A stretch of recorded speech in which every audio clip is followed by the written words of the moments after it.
that bounty hunter on Twitch last night, the Steven FRA, and he was with two other guys, and one of them's this older white dude, and he says some pretty raunchy stuff from time to time.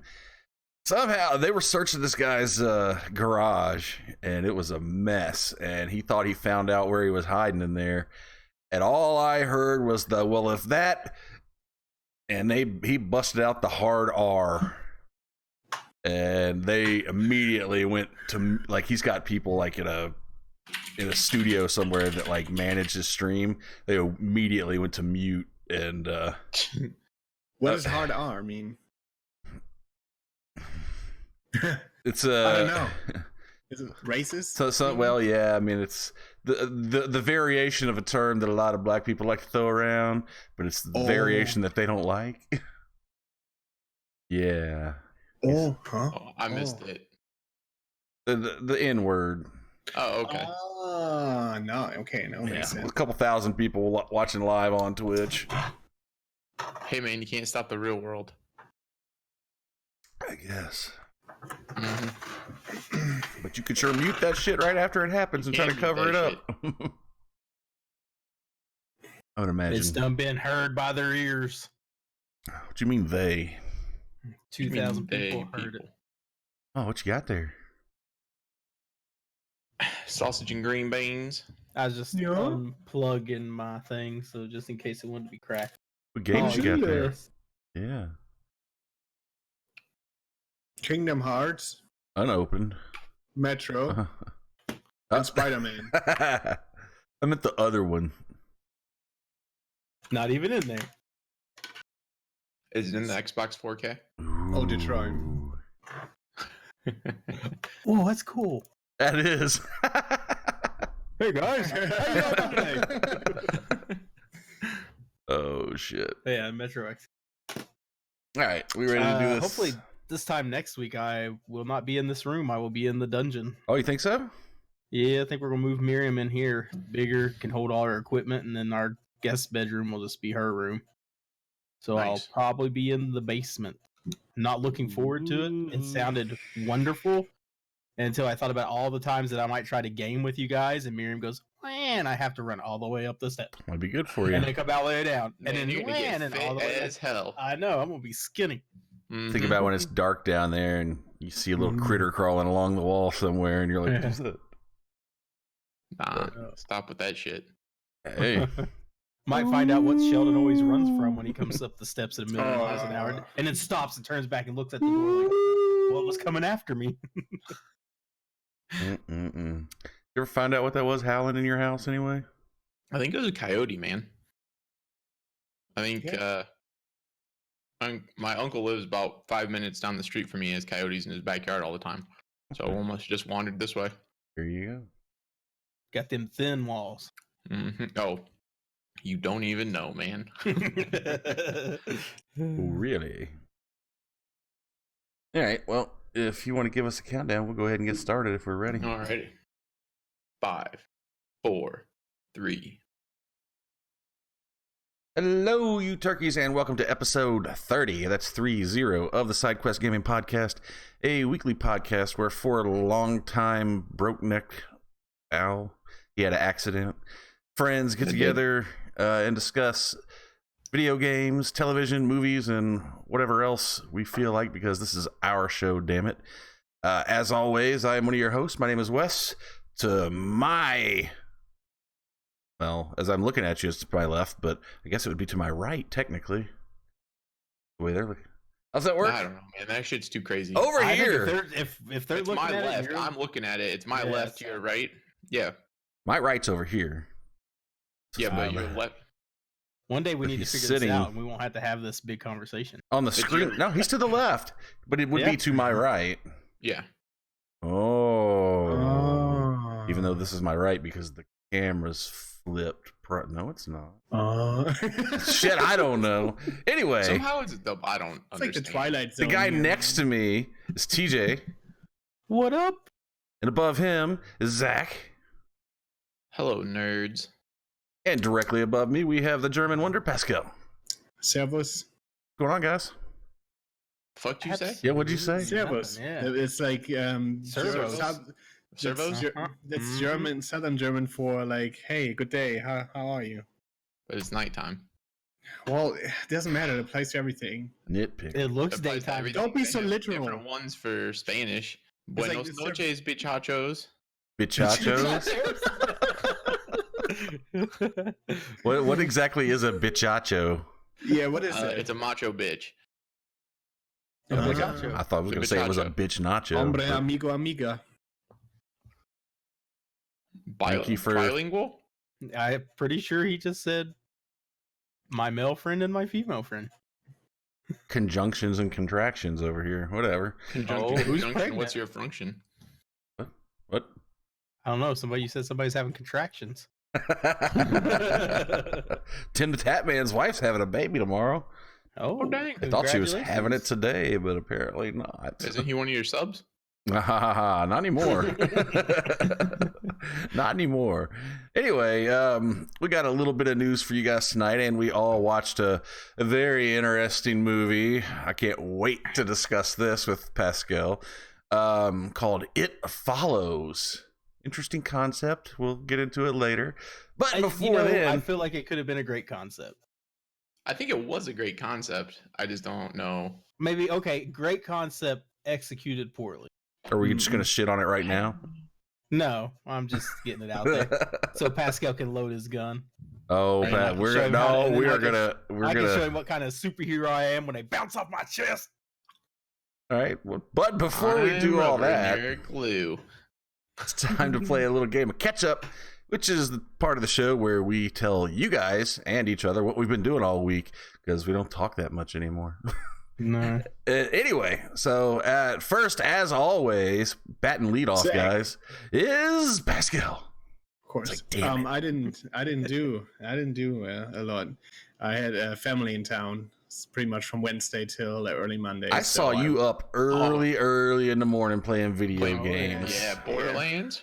Yeah, We'll I'm try playing to- Yeah, what is I up? played- You bought every goddamn Borderlands game that's ever been I heard made in like the someone last week. Just recently talking some major shit about Borderlands. Why would you ever want to play that? Yeah, I That's was old bored. news. No, I was bored, and I was like, you know what? Why not grind a little bit? And I spent like $30 for like Borderlands Handsome Collection and the new remastered first one, and Mhm. they also got like the 4K Ultra HD packs or something, Which I had to delete. Thank Oh you. wow.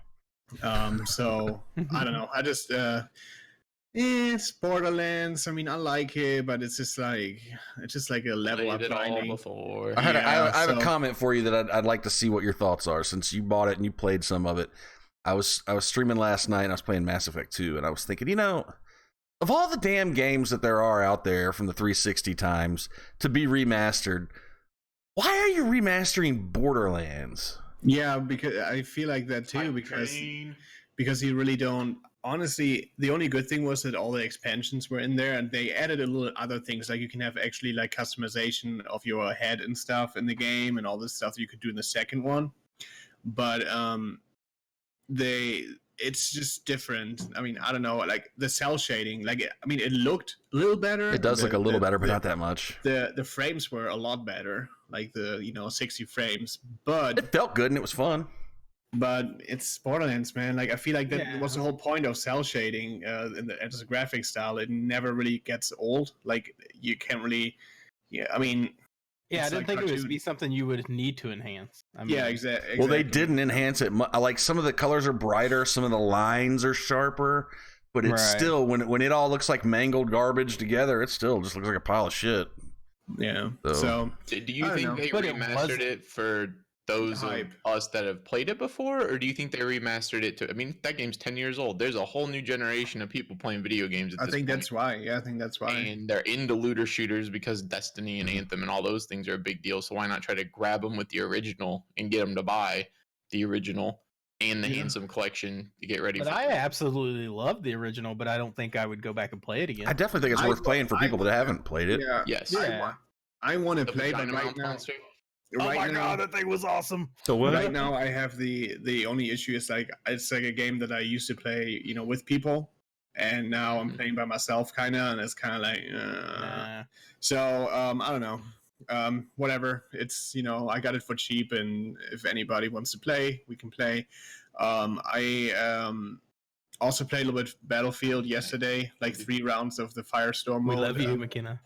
In the evening, and I got a win out of 3 rounds. We got 1 win, and then 1 very close second right after our win, and then we just kind of stopped. And before that, I played Conquest, and I feel like with the new Firestorm crowd, is something happened that I exactly knew. All those BR people have no idea how to play Battlefield. Oh my god, I got stuck with so many new low ranks. I guess they want to play the normal base game now, and they sucked. But you played Battlefield before. But you can see that those people on console have never touched a Battlefield. Like they just run right into it and get mowed down, end the game with like 2 kills and 28 deaths, have like no team play. All they do is just die. And I got stuck on their teams for like 3 rounds where I'm like, this is stupid. I don't want to play this without people that I know. Like you just get stomped. And I don't know. So that was my thing. And yeah, I didn't really play anything else like that, which is like worthwhile talking about, really. Borderlands was my impulse purchase, but I didn't buy any real like newer games or remastered games recently, so I figured it's $30 for 3 games. They have a lot of content, and I don't know if Wes is bored or somebody is bored. We can always just pick up and play and dick around a little bit in Borderlands. I already played it a little bit just to show you that I got further than you the first night. Yeah, and I wanted to refund it too, by the way, and they literally denied my refund. So that's about that. Sucks. They said, like I said, it was broken, and then they said they're gonna fix it, and I didn't get it back. Okay, that's fine. Fix it. Next time, if I want to refund something I just bought, it's gonna be like, well, I didn't make it was an unauthorized purchase, because that seems to work. The correct terminology to use right there. Yeah. So I'm like, unauthorized. My button slipped. I guess impulse. I didn't authorize my body to buy that. That's stupid, but I mean, it's fine. I don't care. I have the game, and who knows. I'm excited about Borderlands 3, but again, it's more like a game that I like to play with friends, because that's kind of what the experience is about. They literally catered it for co-op. I mean, you can play it in single player, but I feel like it gets boring, especially when you played it before. I don't know. I saw your tweet earlier talking about Battlefield. You didn't seem very hot on the Battlefield. Going back to Battlefield this week. No, I mean, I enjoyed my evening with Firestorm, but that was referring to the before, like, or daytime, like around, like, I don't know, 2 p.m. when I played, Conquest, the main core game mode. It's a player base. It's like there's a lot of players, and I never have trouble finding people, but it was about the people that I got stuck with on my team. So it wasn't the game. No, it wasn't the game. It's just the people itself. They sucked, and that kind of made me like, it's the skill. They have a system. I don't know if I explained it. If you're really good as a squad or as an individual, they have a skill level that accumulates in the servers. So it puts you with weaker players to kind of even the playing field. It doesn't really work out when you're the only good one in your team and always top leaderboard, and your team does jack shit. Because I honestly feel like in all Battlefields, like, if you suck, you suck. Get better. Like, you get stomped because you're a horrible player. Like, I get it's kind of frustrating for people, but that's kind of, for me, dedication to be better. Like, I really suck at this game. I have to put some hours in to kind of learn how to behave and learn from my mistakes and be a better player. And now it's everybody like hand holding, like, no, it's gonna balance you with a fair team and stuff. It never works. It sounds good in theory, but it never works in Battlefield. Balancing and auto balancing has always been shit, and that kind of ruined it for me that day. I was like, when I play with friends, with my Battlefield crew, it's easy. Like, we stomp, and we're pretty good and organized. Even if we don't get a win, but mostly we win, but it's still fun because we coordinate and stuff. But if you just play with randoms, everybody's just sniping, laying down prone somewhere. It's annoying. Gotcha. So, yeah, that was my rant. But yeah, but that was my week. I watched our movie, and that's it. I watched some Supernatural and some House Hunters, I guess, on flipping shows. But that's about it. Yeah. You gonna start flipping some houses, man? Actually, we thought about it. Buy a house with somebody else's money. That's what they always say around here on the TV commercials. Yeah, that's actually that's kind of what I would be interested in too. Like buying a house and just like fix it up and sell it for more. Like buy a really shitty house and then fix it up and sell it. But you need Much kind of work. like a starting budget, you know. No way, man. Do There's all a that. seminar going on here at the Coliseum in the next couple weeks. You go there And for free the to tell you first how to buy 25 houses with other people, people's money. Yeah. So, but yeah, that was my week. It's made Short, millions. sweet, and nothing really dramatic, nothing really special. Hopefully this week will be different. I'm off tomorrow, so hopefully I can get some games in tonight. But always depends on how many people are online, if Wes is streaming or not. Like usually I don't like to play games because sometimes when I play single player games, I have Wes pulled up on my laptop or phone to just kind of listen to him and play my game. Kind of like I would sit right next to him. That's the only reason I watch people on Twitch, I guess, or Mixer, is because you kind of feel like you hang out with them. But yeah, other than that, that was it. So now I need to pick. I'm gonna pick the West Man. the West Man. The All right. West I Murder. played West- some games. I didn't play a whole lot, to be honest. In fact, I don't think I played anything new. I played a little bit of the Borderlands remaster, and it was Borderlands. That's really all I got to say about that. I did not find. I don't know how much money they spent making that. I didn't find that their investment was worth the effort. It's still a good game. Frame rate has definitely cleared up a lot, and everything pops a little bit, but still looks like Borderlands. So I played MLB 2 or MLB The Show 19, There's an MLB 19, the show. whatever. MLB. No, I think Whatever. it's whatever. It's 19. It's the newest one. I love and hate that game, man. I love to look at it. I like to play it. I suck at it, and I don't like. I don't know, man. You seem to do. I wouldn't do half as well as you do. I mean, I don't like the Diamond Dynasty. Some of the what grinds the on fuck there. is up with that territory map, man? I don't know the conquest mode. That's kind of weird, but Yeah. it looked like an easy way to get some points to buy packs and stuff like that. So, but I don't. The moments is what really gets me. Is some of these moments that you do that you can unlock a series of challenges basically to get a really good card. That's I think only a temporary card, but I'm not sure about that.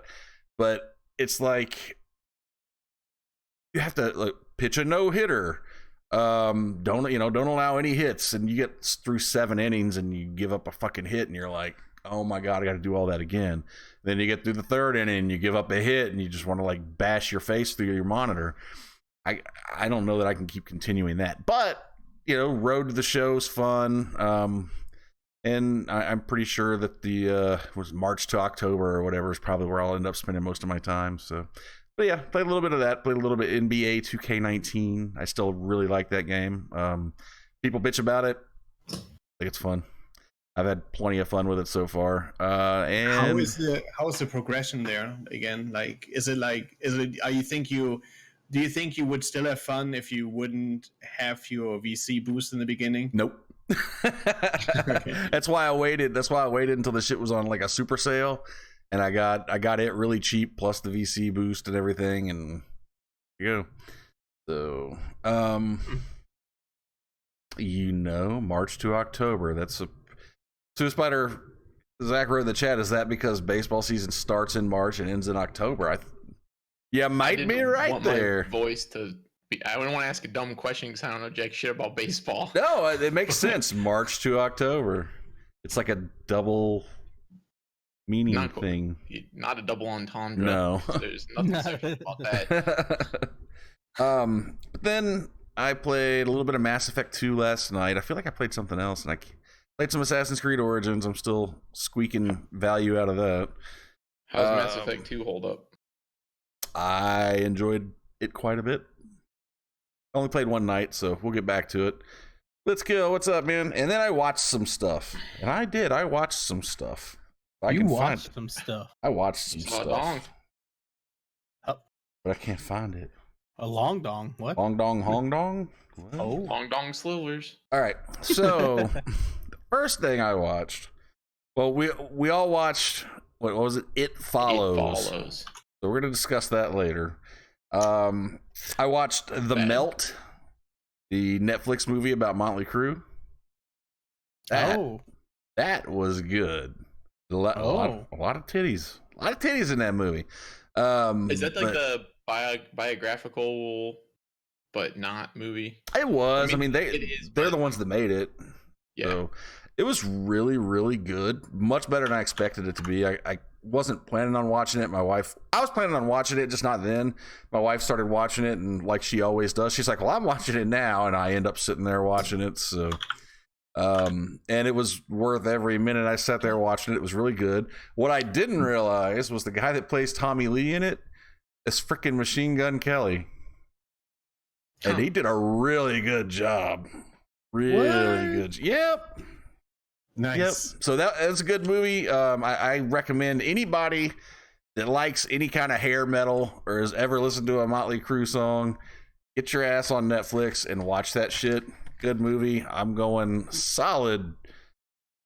Almost went 8 out of 10. So so that's nice. Following up behind the Queen movie. I've heard people say that this movie's better than Rhapsody. I've heard people say that it's better than Bohemian Rhapsody. I don't know. I haven't seen it yet. So who then I would watched. be people? I don't remember. I read it somewhere. Mm-hmm. I'm just saying. You can't believe what you see. I don't necessarily believe it. I'm just saying the argument's out there. I would find it hard to believe. Just like my own opinion, I think no way. It's like there's no way. There's no way. But I don't know. Then I watched a stand-up comedy by Kevin Hart, his new one, Irresponsible. It was pretty darn funny. In particular was his bit about measles on his ass and having braille butt. Nice. I guess you had to be there. I'm just trying to picture who he was letting read off his ass. He was just complaining about all the butts. I'm a doctor. I got braille butt. I got lost in that one. Then tonight I watched Spider-Man: Homecoming. This book stinks. Ooh. What do you think about Homecoming? I didn't like the first half of it. I didn't like a lot about it. I agree with you. I don't think this kid's the Spider-Man, man. He's a little bit. I guess he's supposed to be. He was supposed to be 15 years old in this movie, though. He don't look 15. I think it's just because we read the comics or watched the comic on TV too, with Peter Parker being like, working at the Daily Bugle and all this stuff, and being like older, and so I think that's why we kind of get that vibe. And the new Spider-Man movie, he's older too. And the game, I don't like high school Peter Parker. Just hands down, I don't like it. I was kind of down on it a little bit until the end, and by the time the end rolled around, I was like, this is a pretty solid movie. I give it a 7. I liked it. Fair amount of Marvel comedy, but I mean, not overdone. You expect it with Spider-Man, The first half of the movie was full of it. He stopped a guy from breaking into a car, and it turns out it was the guy's car, and stopped a guy from stealing a bike, and nobody knew whose bike it was. They're like, it's not my bike, and it's kind of like. I sort of like that though.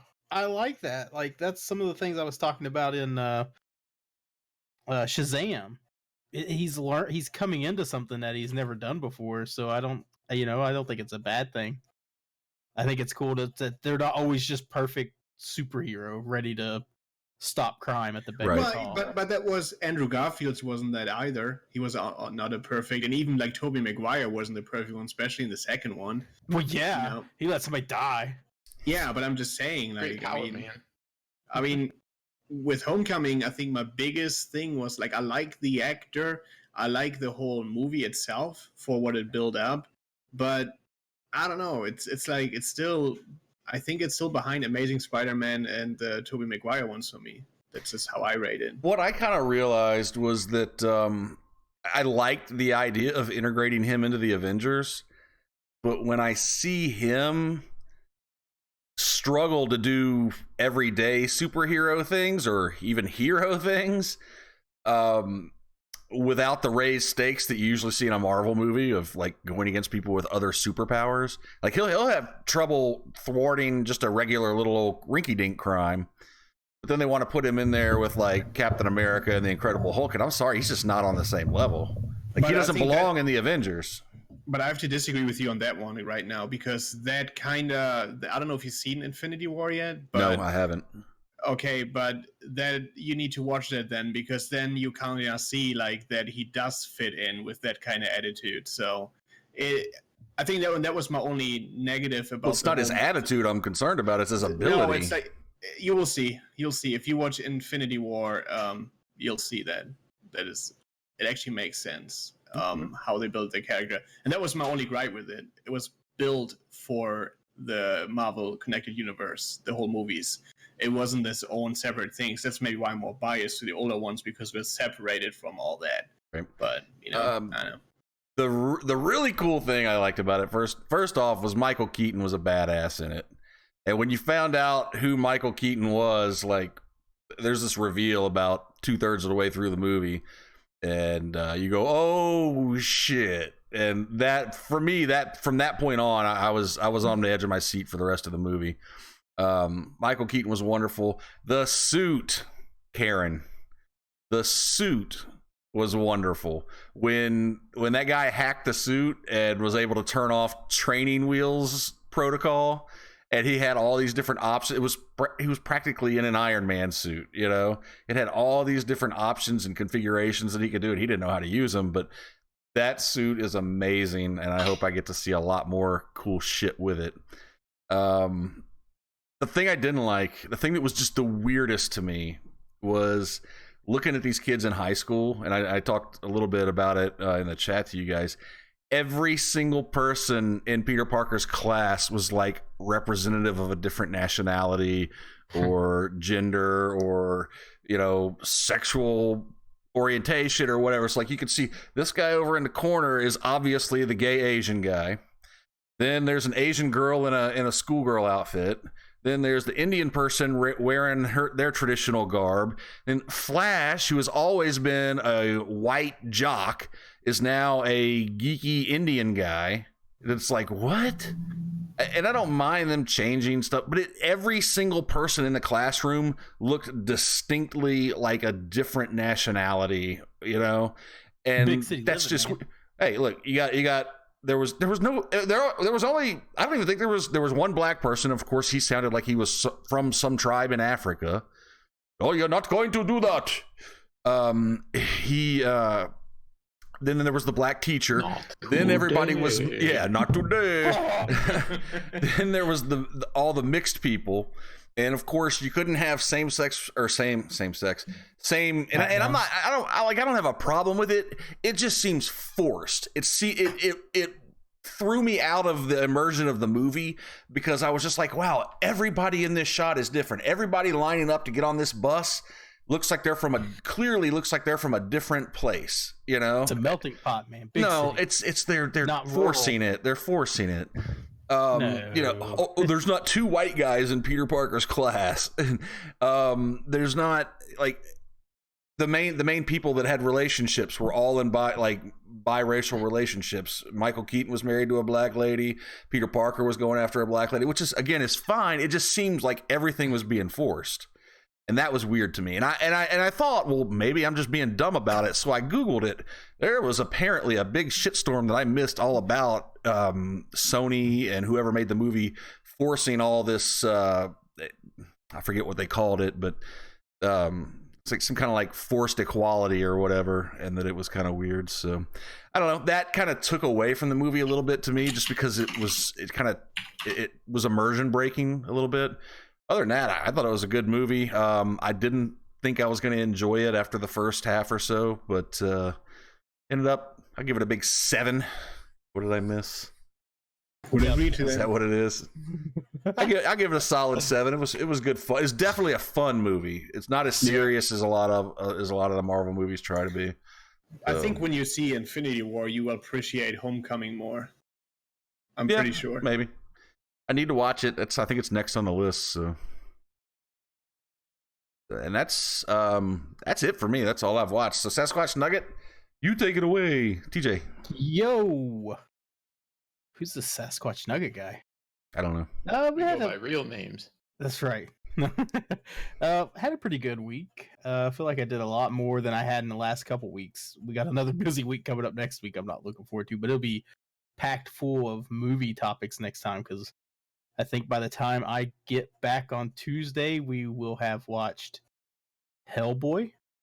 Oh yeah, that comes out on Friday, doesn't it? Yes. I'm going to see that We're- this weekend. Yeah, we're going to see it Thursday. We got an early showing. Oops. And then on, let's see, Saturday, which is not a new movie by no means, but a movie that came out when I was a kid and I didn't get to see it in the theaters. We're going to go watch The Goonies in the theater. Oh, I am stoked, man. I am so excited to do this because it's, it's just an Is experience. that the Going to- hockey movie? Am I wrong? No. what? What the fuck? Did he say There was- hockey movie? I don't know. There was a. He's like, I'm out. I'm back. Hockey movie? Really? That's Yeah, called The Mighty Ducks, man. Yeah. No, there was a Ducks different. fly one. together. Quack. No, there was a Quack, different. There was a quack, different quack, movie. I guess quack, with Quack. the Stifler guy. I don't know what it's called. It was like a hockey movie. It was actually pretty good, like a comedy kind of drama. Like it was a. No. This is about some kids that find a treasure map and they go on a treasure hunt and find a ship. And they find Sloth. Baby Ruth. Hey, you guys. So yeah, you need to watch that. Mhm. I think it came out in like 83 or 84, so I was only like 3 years old. I just remember watching it on VHS all the time at my grandma's house. Like my grandma loved it. So Talking about Goonies right now. Yeah. Who hasn't seen Goonies? well, Pascal. fucker over there, or down or up, thought it was a goddamn hockey movie. God. Now he's getting me up riled up here. He's had me bouncing off the walls. What other hockey movie could you possibly be thinking of? I don't know what it was called, but Mighty Ducks 2. no, I Mighty like Ducks 3. Yeah. No, jeez. Ugh. Vision Quest. The Goon. Yes, I think that's what it was. The Goon, is that a thing? Yeah. Late 2000s movie? Yeah, early. I think it was. Yeah, Frozen Airbud Alpha. Alpha says Yeah. so. Gotcha. Yeah, that's what. So I was thinking yeah, of. so hopefully we'll have some cool stuff to talk about with those movies. I'm really excited about Hellboy for sure. I think he's played by I can't think of his name off The Stranger sheriff. Things. The sheriff from Stranger Things, Hopper. Mhm. Yep. So I like him. Oh no, in the chat, what happened to Slushy? That makes me sad. That dude What? got racist fast. What the fuck? Wow, and he was like a #1 contributor to Bits. That's Oh cool. well.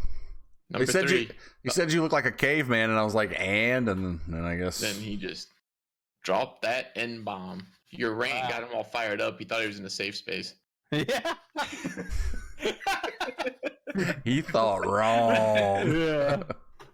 Oh man. Anyway, sorry to get off topic, guys. I was reading the chat over there. So what I did this week. So let's see. What was some we'll go with movies. Obviously, we watched It Follows, so we'll be talking about that later. Bad Time at El Royale. I do not believe I talked about that last week, so I think that was this week. My days and nights run together, so sometimes I get confused. So that movie, I think, took off very confusing in the beginning. Like I didn't know what was going on, but then it all made perfect sense. And throughout the whole movie, I was just pleasantly pleased with what I saw. I enjoyed this movie from start to finish.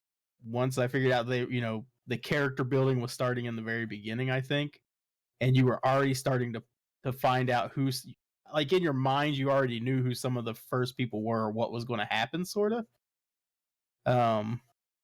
I enjoyed that movie. I think everybody should watch it. I don't want to talk much about it if you haven't seen it, so I'm not going to mention much of anything because there's some twists and turns and just all out you don't see this coming. And I'm giving it a 9. I enjoyed that movie. It was Was a really it? good movie. I think Bad Times at the El Royale. Yes. Got Got a the dude rundown in of it. the cast real quick. You got Jeff Bridges, Dakota Johnson, John Hamm, Chris Hemsworth, Nick Offerman. Got some big names in that movie. Yeah.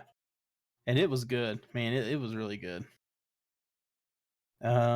Let's see what else do. Oh, I started and finished because it was a short season, 4 episodes, and I think they were like 20 below 20 minutes per episode.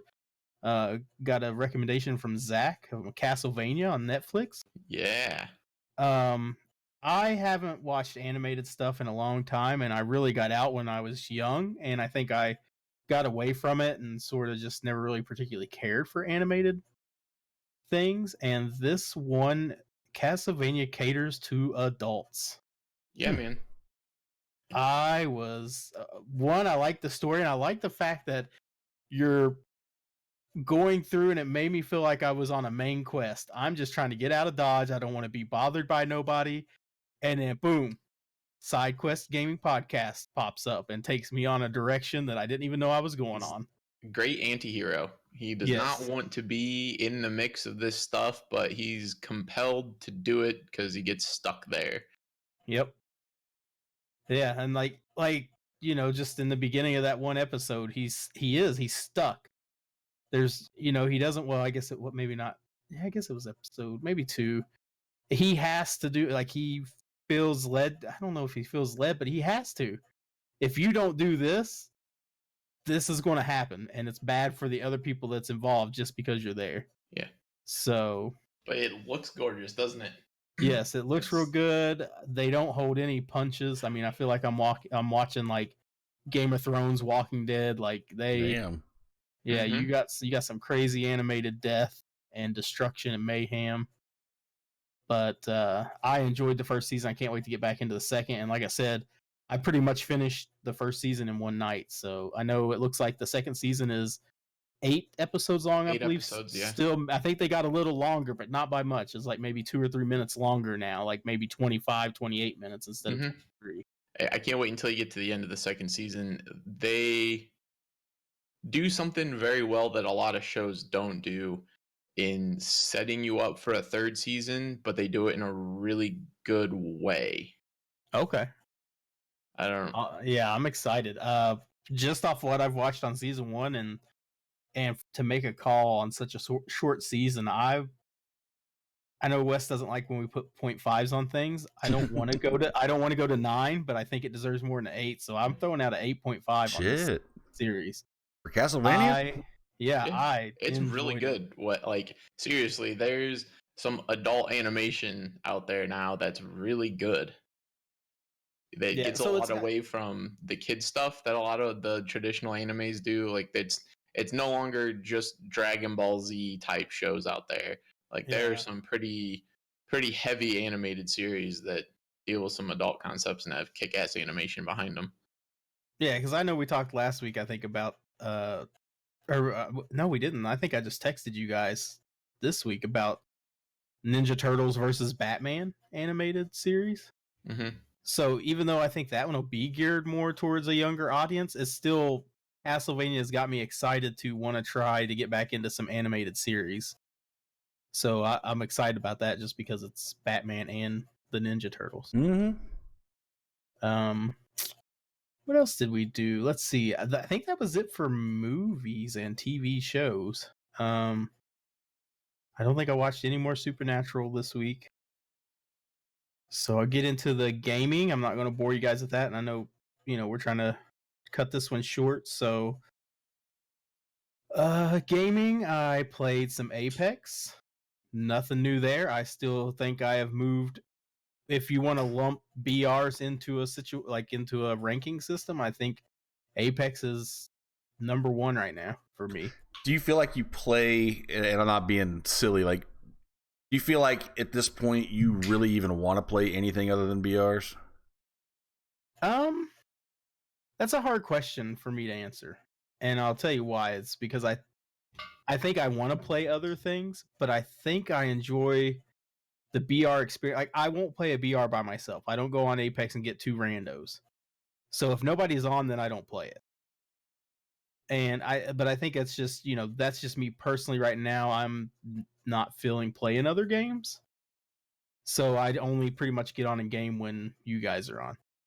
Or, like I game with Gamer Chick the other day playing some Battlefield Firestorm, I think, on Xbox.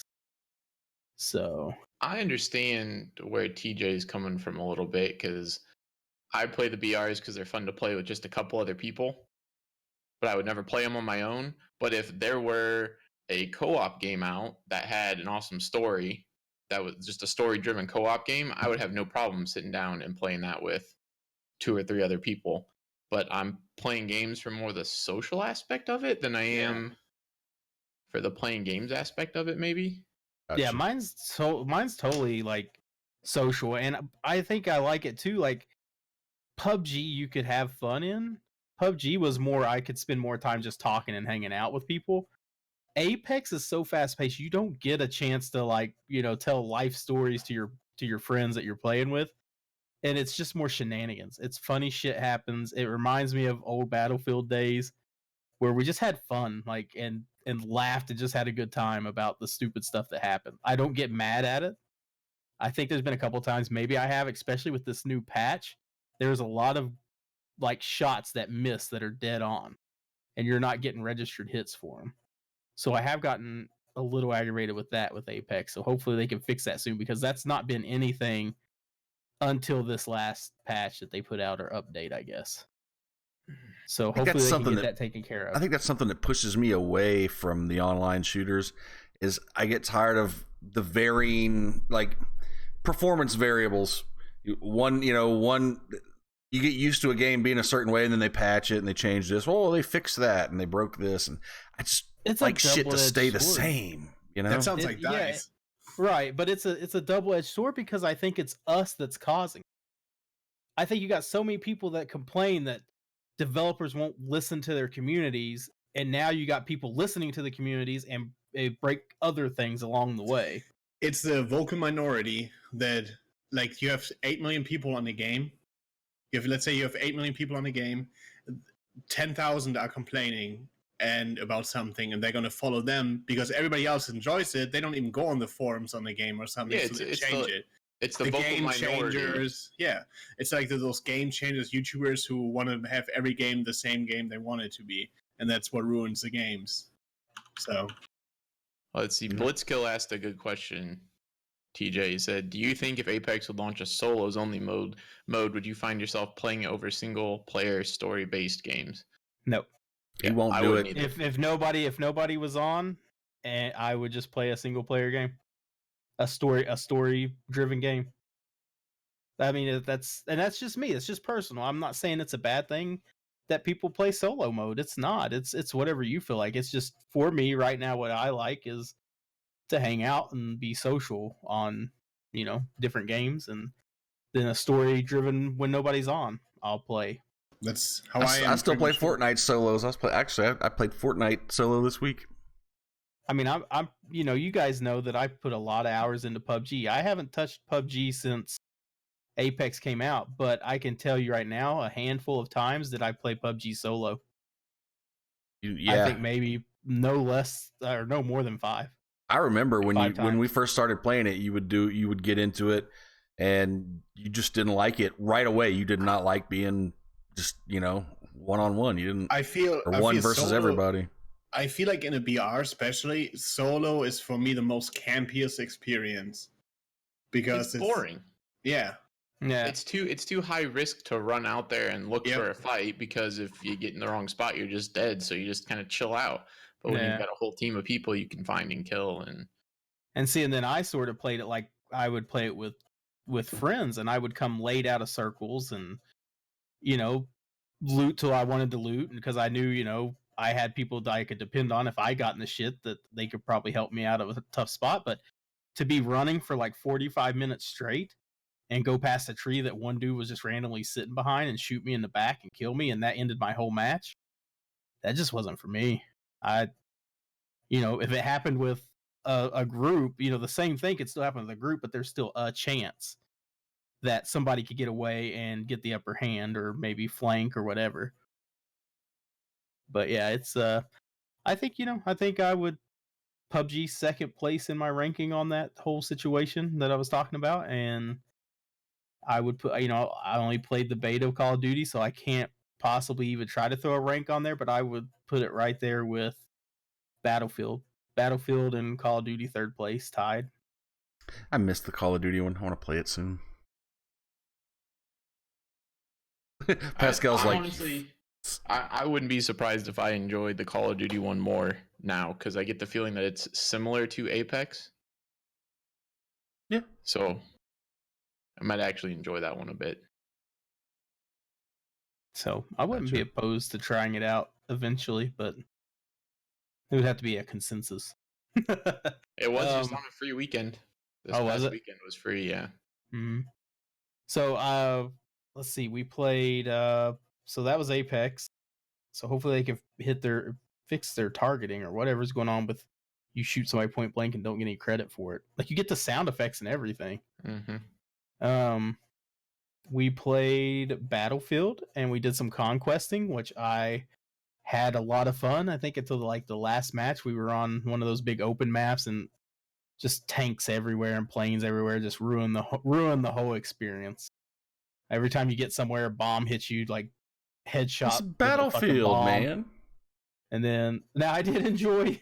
I don't know, Spider, if you were on or not. It might have been Shy and Greg, but at one point I got in a barn and this tank just kept trying to run me over, and I don't know what happened, but it couldn't. It couldn't run me over, and they were so mad. They blew up the whole barn around me, and they just kept sending in their friendly to try to find me, and I just shoot them and just keep laying there, and they just run over me and run back over me and run over me, and it just wouldn't kill me. I don't know what was happening. No, that was not with me, because that was hilarious. Oh, it was. I mean, Shy and Greg were down like probably 50 meters from me in a bush, just laughing their asses off because this tank's just like just running over me, and he's getting mad. He's like just circling the building, shooting it with bombs, and for some reason I was impervious to damage. That's awesome. Yeah, so I just laid there, and finally they sent enough people in, it killed me. So we had fun. I mean, I think if Firestorm can fix their management system of your weapons and stuff and how some of the things act, I think they'll be getting closer to, it'll be more enjoyable for me. But I enjoyed just playing Conquest just straight out. And you guys know I don't normally like to play Conquest. I usually like Team Deathmatch, but I enjoyed myself in Conquest because I felt like it was, to me, it was like Team Deathmatch, but it wasn't, because we were still getting but we were one time the best ranked team. And all we did was stay on an objective, so we were doing what we were supposed to. We were defending objectives, yeah. So I got my kills and I got to enjoy it. And Zach and I, we went out and sniped one night. That's all we did was just snipe, and we had a freaking blast with that. So Battlefield has not lost its fun for me. I just don't like some of the bigger maps where you could be targeted heavily by, the vehicles. Yep. So I'm not saying there's anything wrong with it. It's just when I'm used to going around and running around and having a good time, and then all they do is tell their buddy, hey, they're right over here and we can't kill them, so they just come drop a bomb on me or bring 2 or 3 tanks in and shoot you with them. But I mean, it's the game. Yep. So it's still enjoyable. And I think the last thing I played, which I guess is not really a game, but I did some motherfucking D&D. And let me tell you, we have this DM. Whew. Oh wait, no, I can't blame him. I think I got us in the most trouble in this D&D. I was horrible. I know when I get in a bigger conquest with more of my friends, you guys better make me shut my damn mouth and not let me pilfer. We had so many chances.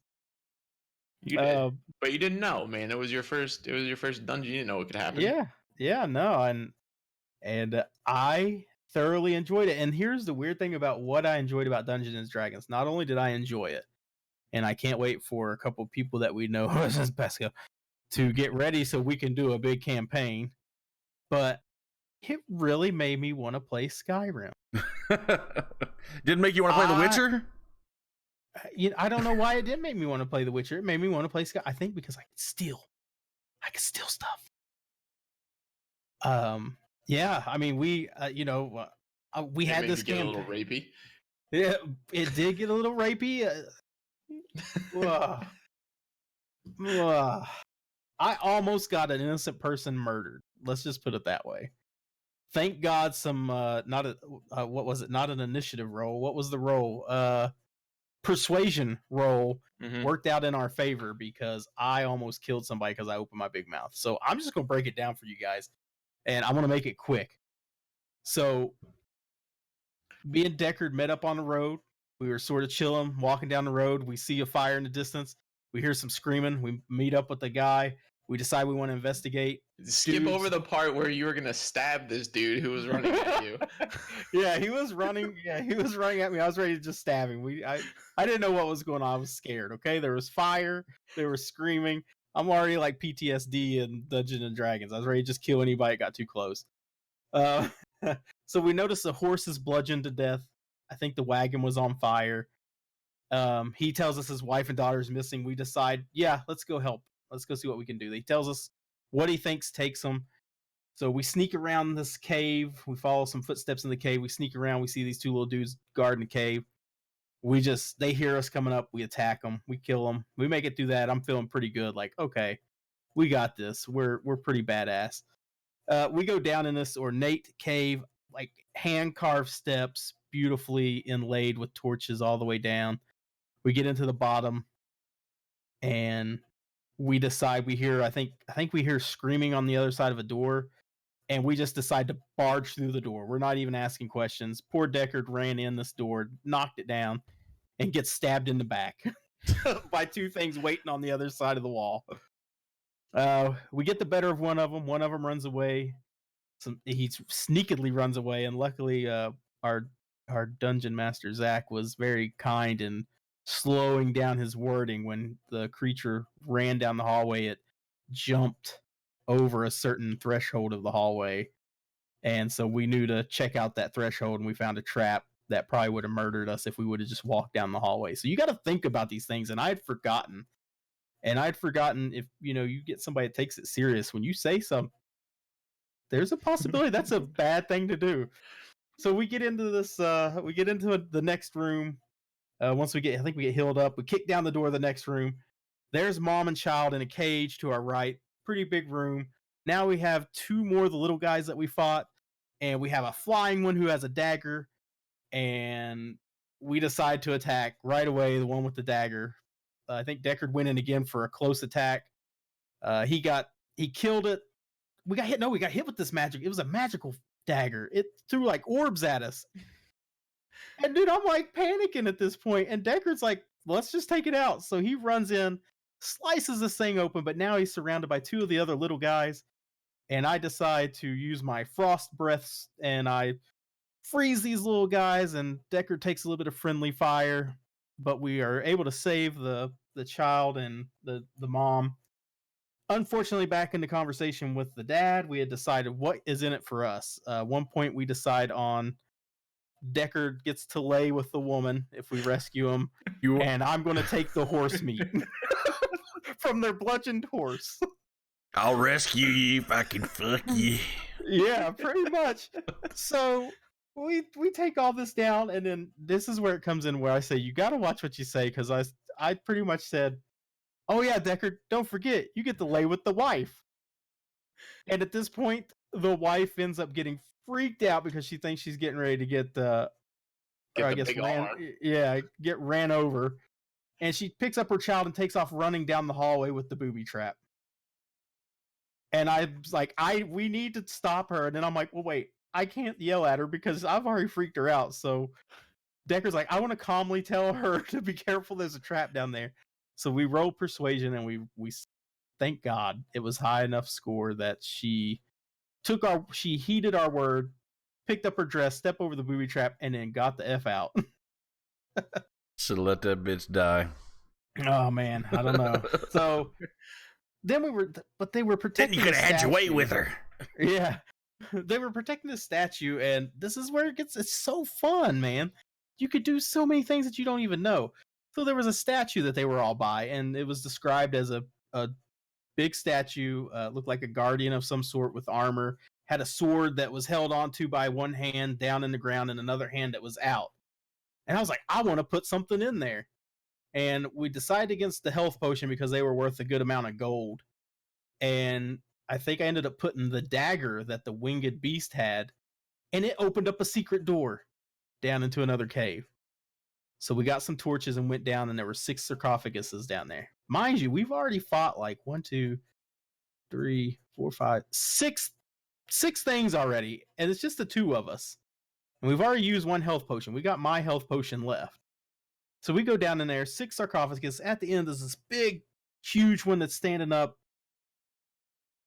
And I just get loot hungry, man. ABL, always be looting.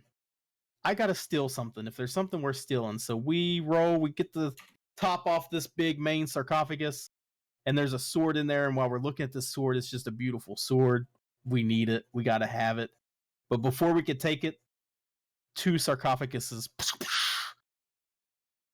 fall off, shatter, and these hands just come out of the sarcophagus and start coming towards us. Goddamn zombies. Fucking Skyrim, man. You're just like narrating Skyrim right now. Yeah, that's what it sounds like. The drow. I want to play Skyrim tonight. Yeah, so I'm telling you, it made me want to play Skyrim so bad. And so we fight these zombies, and then we kill them. Thank God we killed them, because it was pretty rough. Oh, but that wasn't enough. 2 more sarcophaguses open, and 2 more zombies pop out. So now I think at this point we're in a fight with those 2, and then we get in a fight with, I jump on a sarcophagus and stab this zombie right in the face, and he doesn't die. So now I'm like stuck, and the 2 other sarcophaguses open, and I think it's 3. We start fighting. Decker gets knocked. I don't know what I'm doing. I'm freaking out. I've already dropped my shield to use a 2-handed weapon. My shield's laying on the ground. I got my sword. I think it's a great time that I use that 1 health potion on Deckard to get him up. And I drop my sword on the ground to lovingly pour this health potion down his throat. Thank God it worked.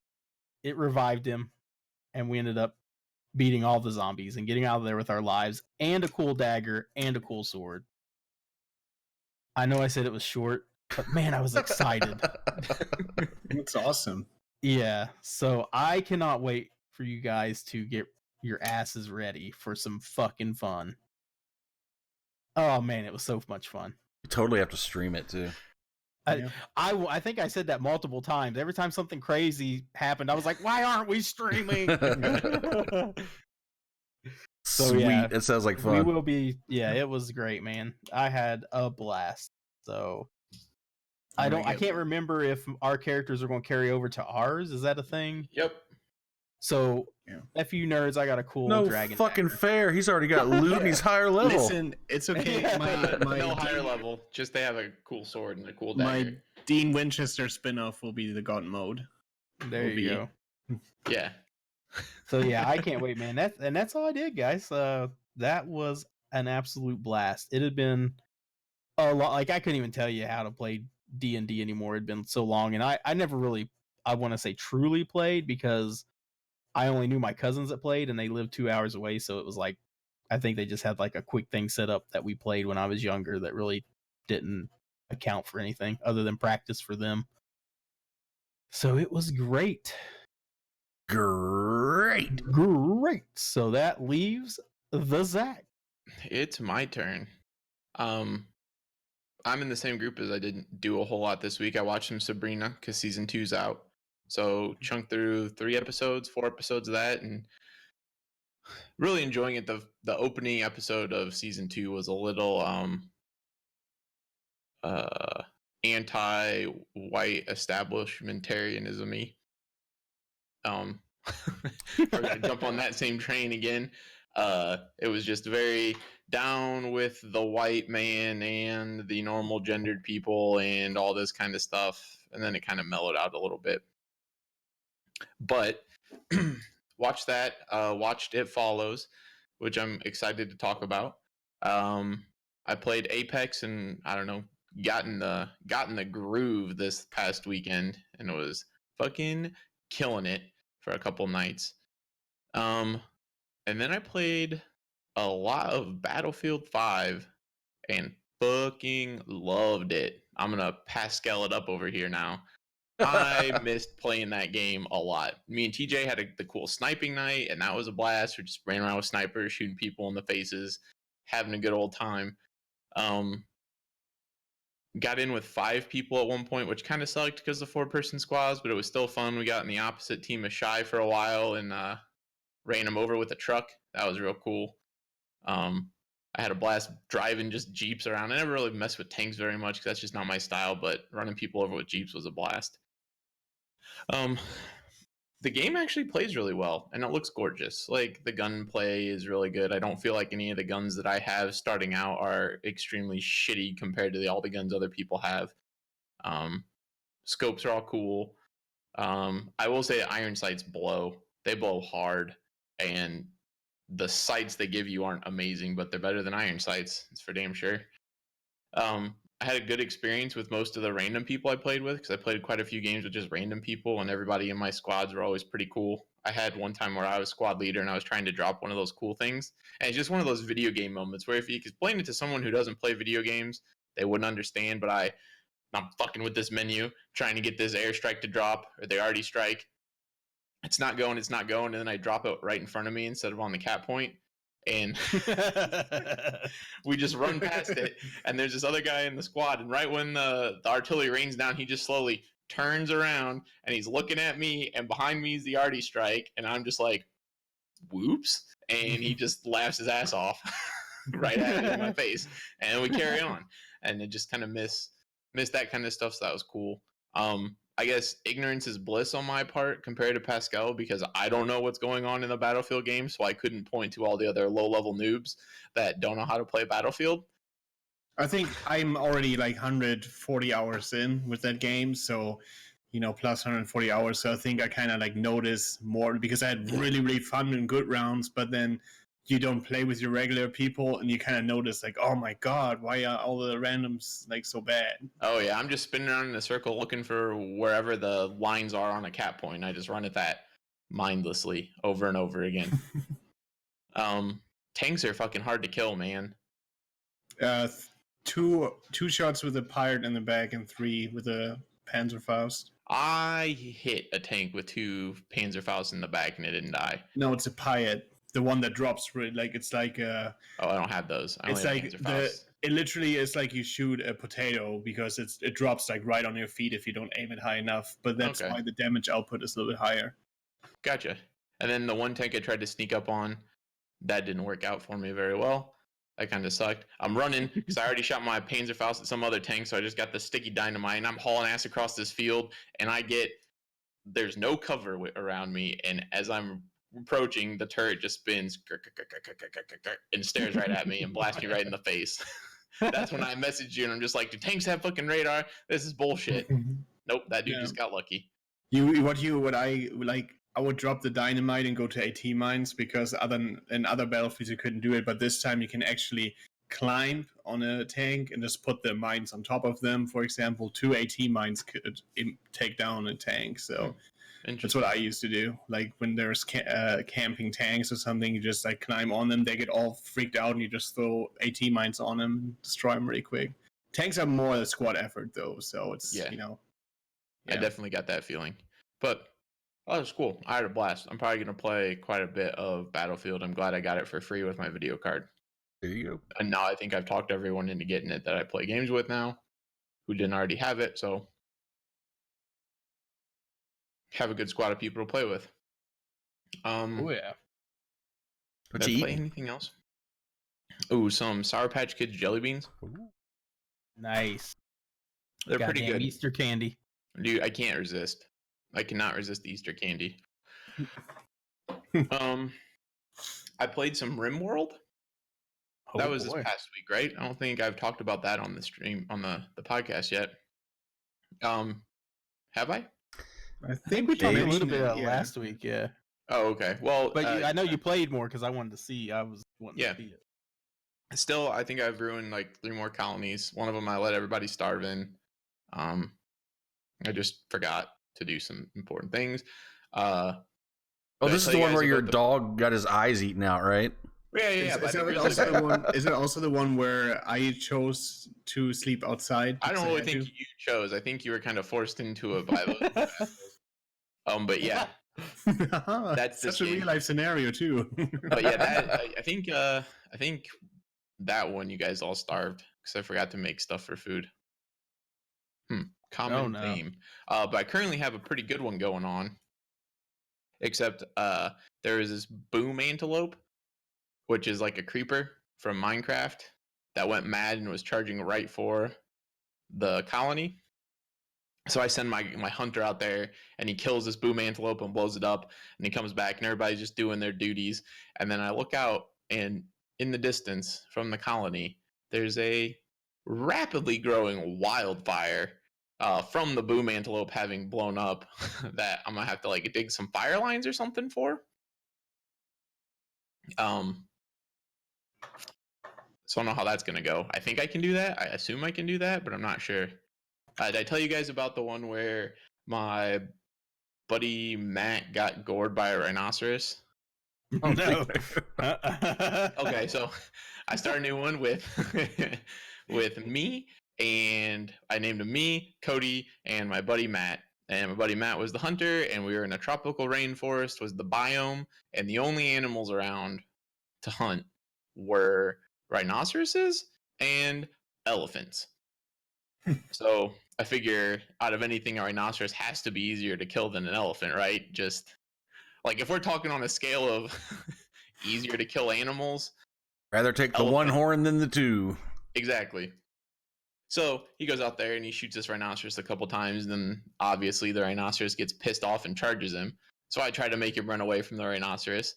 4 legs are faster than 2, so he catches him and starts goring the hell out of Matt. So then I send Cody, the only other person with a gun, because somehow my character is incapable of committing violence out there. So he lines up a shot at this rhinoceros, bang with his revolver, shoots Matt right in the fucking back, knocks him out. Wow. So he falls down on the ground. So now the rhinoceros is charging at Cody, and it gores Cody once, and then he has a mental break, and he goes and runs back into the base and starts binge eating all the food we have left. That sounds like me. So then I send my guy out there to save Matt. So he goes out there and he picks Matt up on his shoulder and he's dragging him back. And the rhino comes back and hits me. And then I make it inside and lay Matt down in a bed.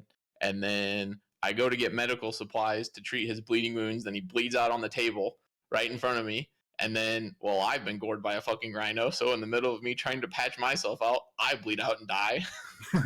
And then Cody's just sitting there eating the rest of the food. So that campaign's over. At least I got ice cream. Exactly. So yeah, RimWorld. That game's a lot of fun. You should check it out if it's ever on sale. And there's so many mods and so many crazy things you can do. Yankees over there, just lots of Jesuses in chat.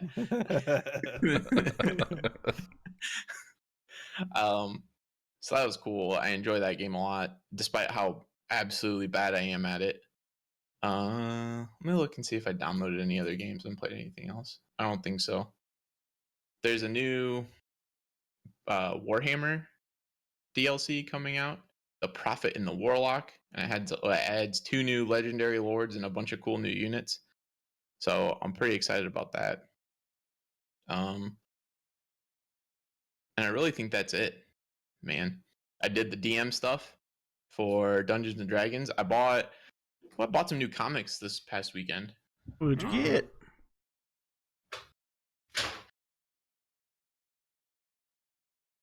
I got the next 4 issues of the Die comic.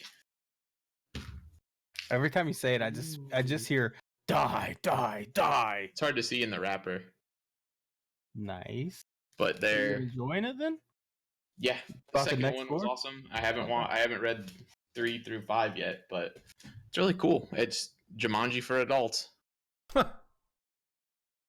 They get sucked into a Dungeons and Dragons-esque fantasy realm, and bad shit happens. God, I'm gonna have to check it out now because I done got my D&D kick. It's over. I'll be obsessed. Not gonna be sitting there reading. And if only this could really happen. Yeah, pretty much. And I also got a miniature painting kit to teach you how to paint minis. Nice. Yep. So that was everything I did, aside from also watching Kugi Kookaburra do some fucking Twitch sings. Oh my god, I'm still sore. Like, not only am I sore from getting hit in the back of the head by a computer, but like I am physically sore in the stomach and the ribs from laughing so goddamn hard. Oh yes, that was amazing. If you haven't already, you should go follow Kooky and then catch him on some Saturday night Twitch Sing stream, and your whole worldview will be changed. Yeah, like I don't think I could ever. Like I told him, I was like, I don't think I could ever do that. I was like, you got some big balls. Like I'm gonna have to get you a wheelbarrow to carry him around in, because I couldn't. I don't think I could do it. But then the more I watched it, the more I wanted to do it because it just looks so fun. Oh, Yankees! Yeah, you did miss it, and boy, did you miss a fun night. You need to go back and find that VOD. Yeah. Speaking of your miniature painting kit, I told you I got the Stranger Things in. Yeah. D&D. So here is one of my figures of Demogorgon. Yeah. Wish it would focus. Awesome. So then it also came with an unpainted one. So I can paint it myself however I would like. So I thought that was cool. It is very cool. Awesome. But yeah, I think that's all I got. It. All right, well, where are we going from here? We can move right into It Follows. Guys, we all watched a movie this week. Pascal's Choice, right? Pascal's Choice. And it was a 2014 movie called It Follows. I'm going to give you a general premise of the movie. So we'll tell you what the movie's about. Then you guys are going to... Yeah, because I don't think y'all did your homework. So what we're looking at here is like a teenage horror movie where... Miscategorized. Well... Sorry. To me, that's what it is. A teenage horror movie where you basically catch something like it's a disease, and when you have it, there's this thing, it will follow you around. And so you're constantly being stalked by this bad entity that can take whatever form it seems to want to. And it oddly really likes to take the form of chicks with one boob hanging out. Yeah. One boob chicks.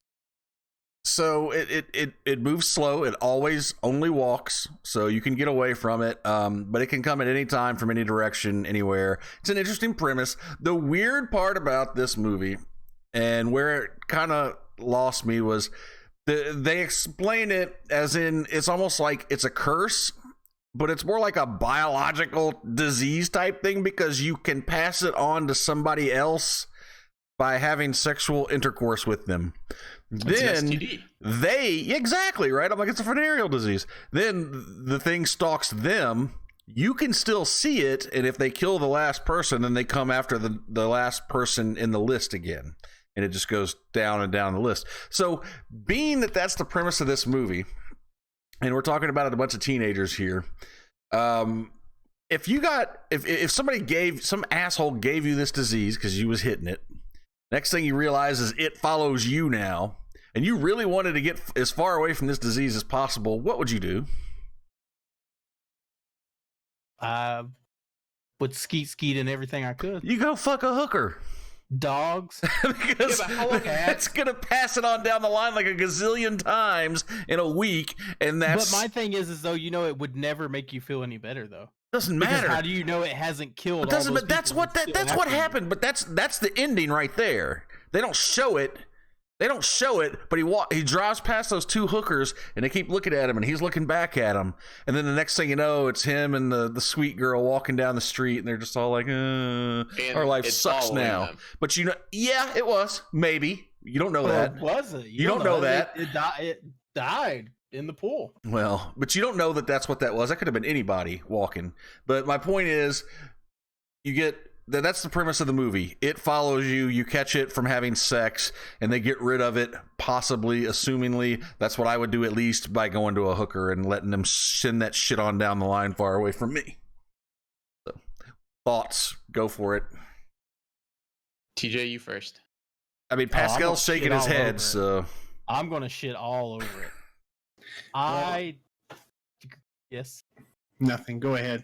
Oh God, this is gonna be so good. I did not like the movie whatsoever. One, I almost didn't finish. Like I was literally doing about anything and everything other than watching it. Maybe that's why you think it sucked. I got to give. I gave it a fair chance, and I stopped doing what I was doing and went back and watched. It's a great premise.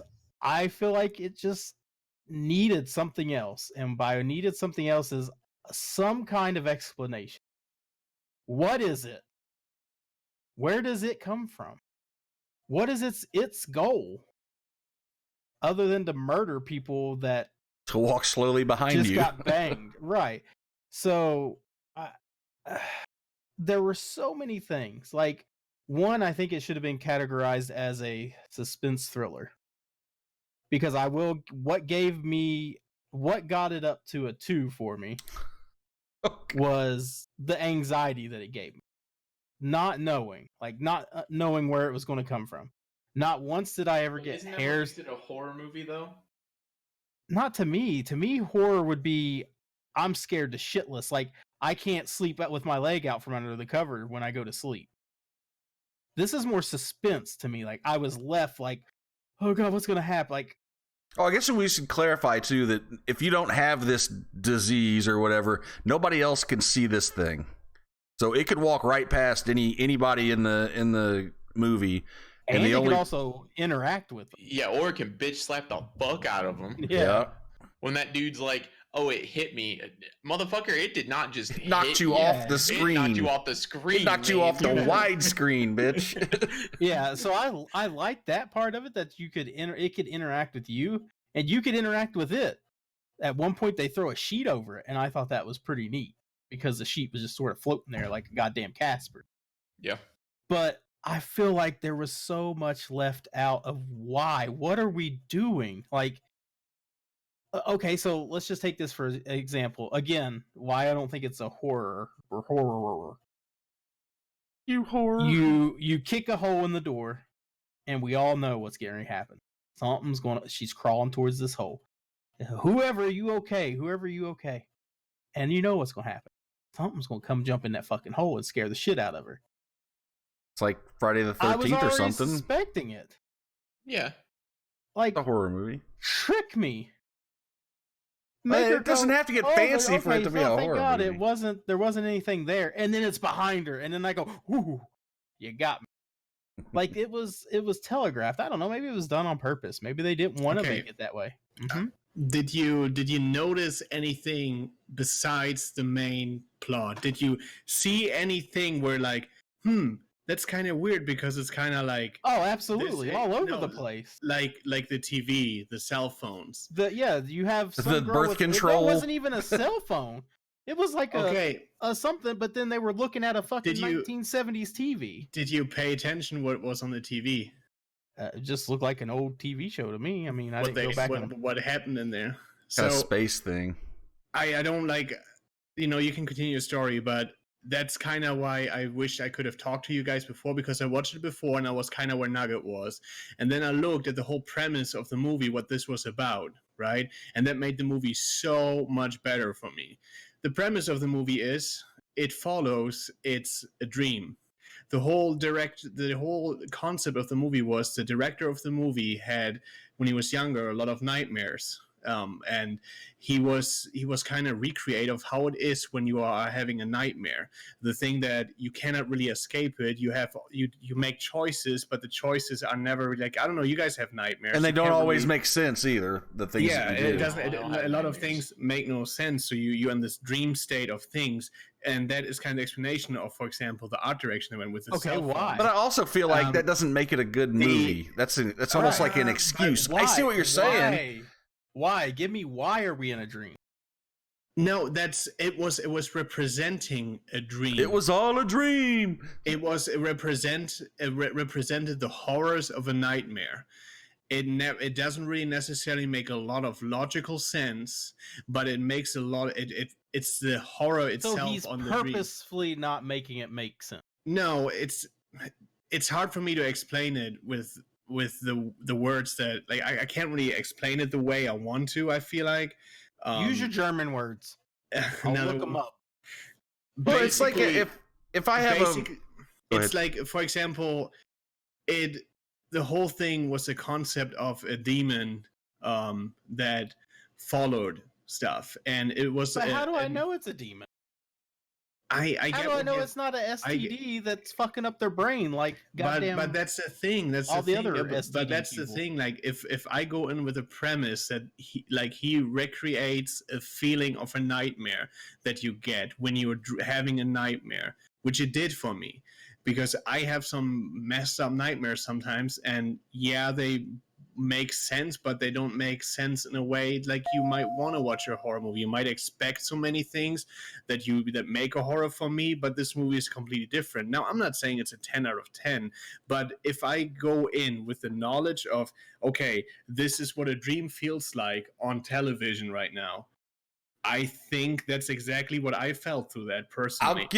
I'll give you a point on that. I can say that a lot of the stuff that happened in that dream or in that movie felt like it could have been a dream, because I know, like, sometimes I have these weird, long, drawn out dreams that I'm on some kind of mission or a quest, something's happening and I have to go do something, and in the meantime I give TJ a jug of buttermilk because it's important for some reason. It just makes no fucking sense, right? It's just something weird like that, and things like that did happen in that movie, and so I'll give you that. And it's kind of interesting that they did that. Doesn't make it a good movie.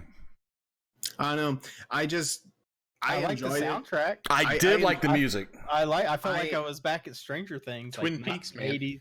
I didn't like it. I didn't like it in the first time I watched it, and I felt exactly like TJ. And a second one, I would have given it a 5 to 6 out of 10. The only reason I've suggested it because I went to Rotten Tomatoes and that movie got such high reviews. Yeah, dude, I'm not knocking. And that's why I was like, hey, it might be because I was just curious. No, I'm not. Don't take this personal. I'm not knocking your suggestion. I'm just man.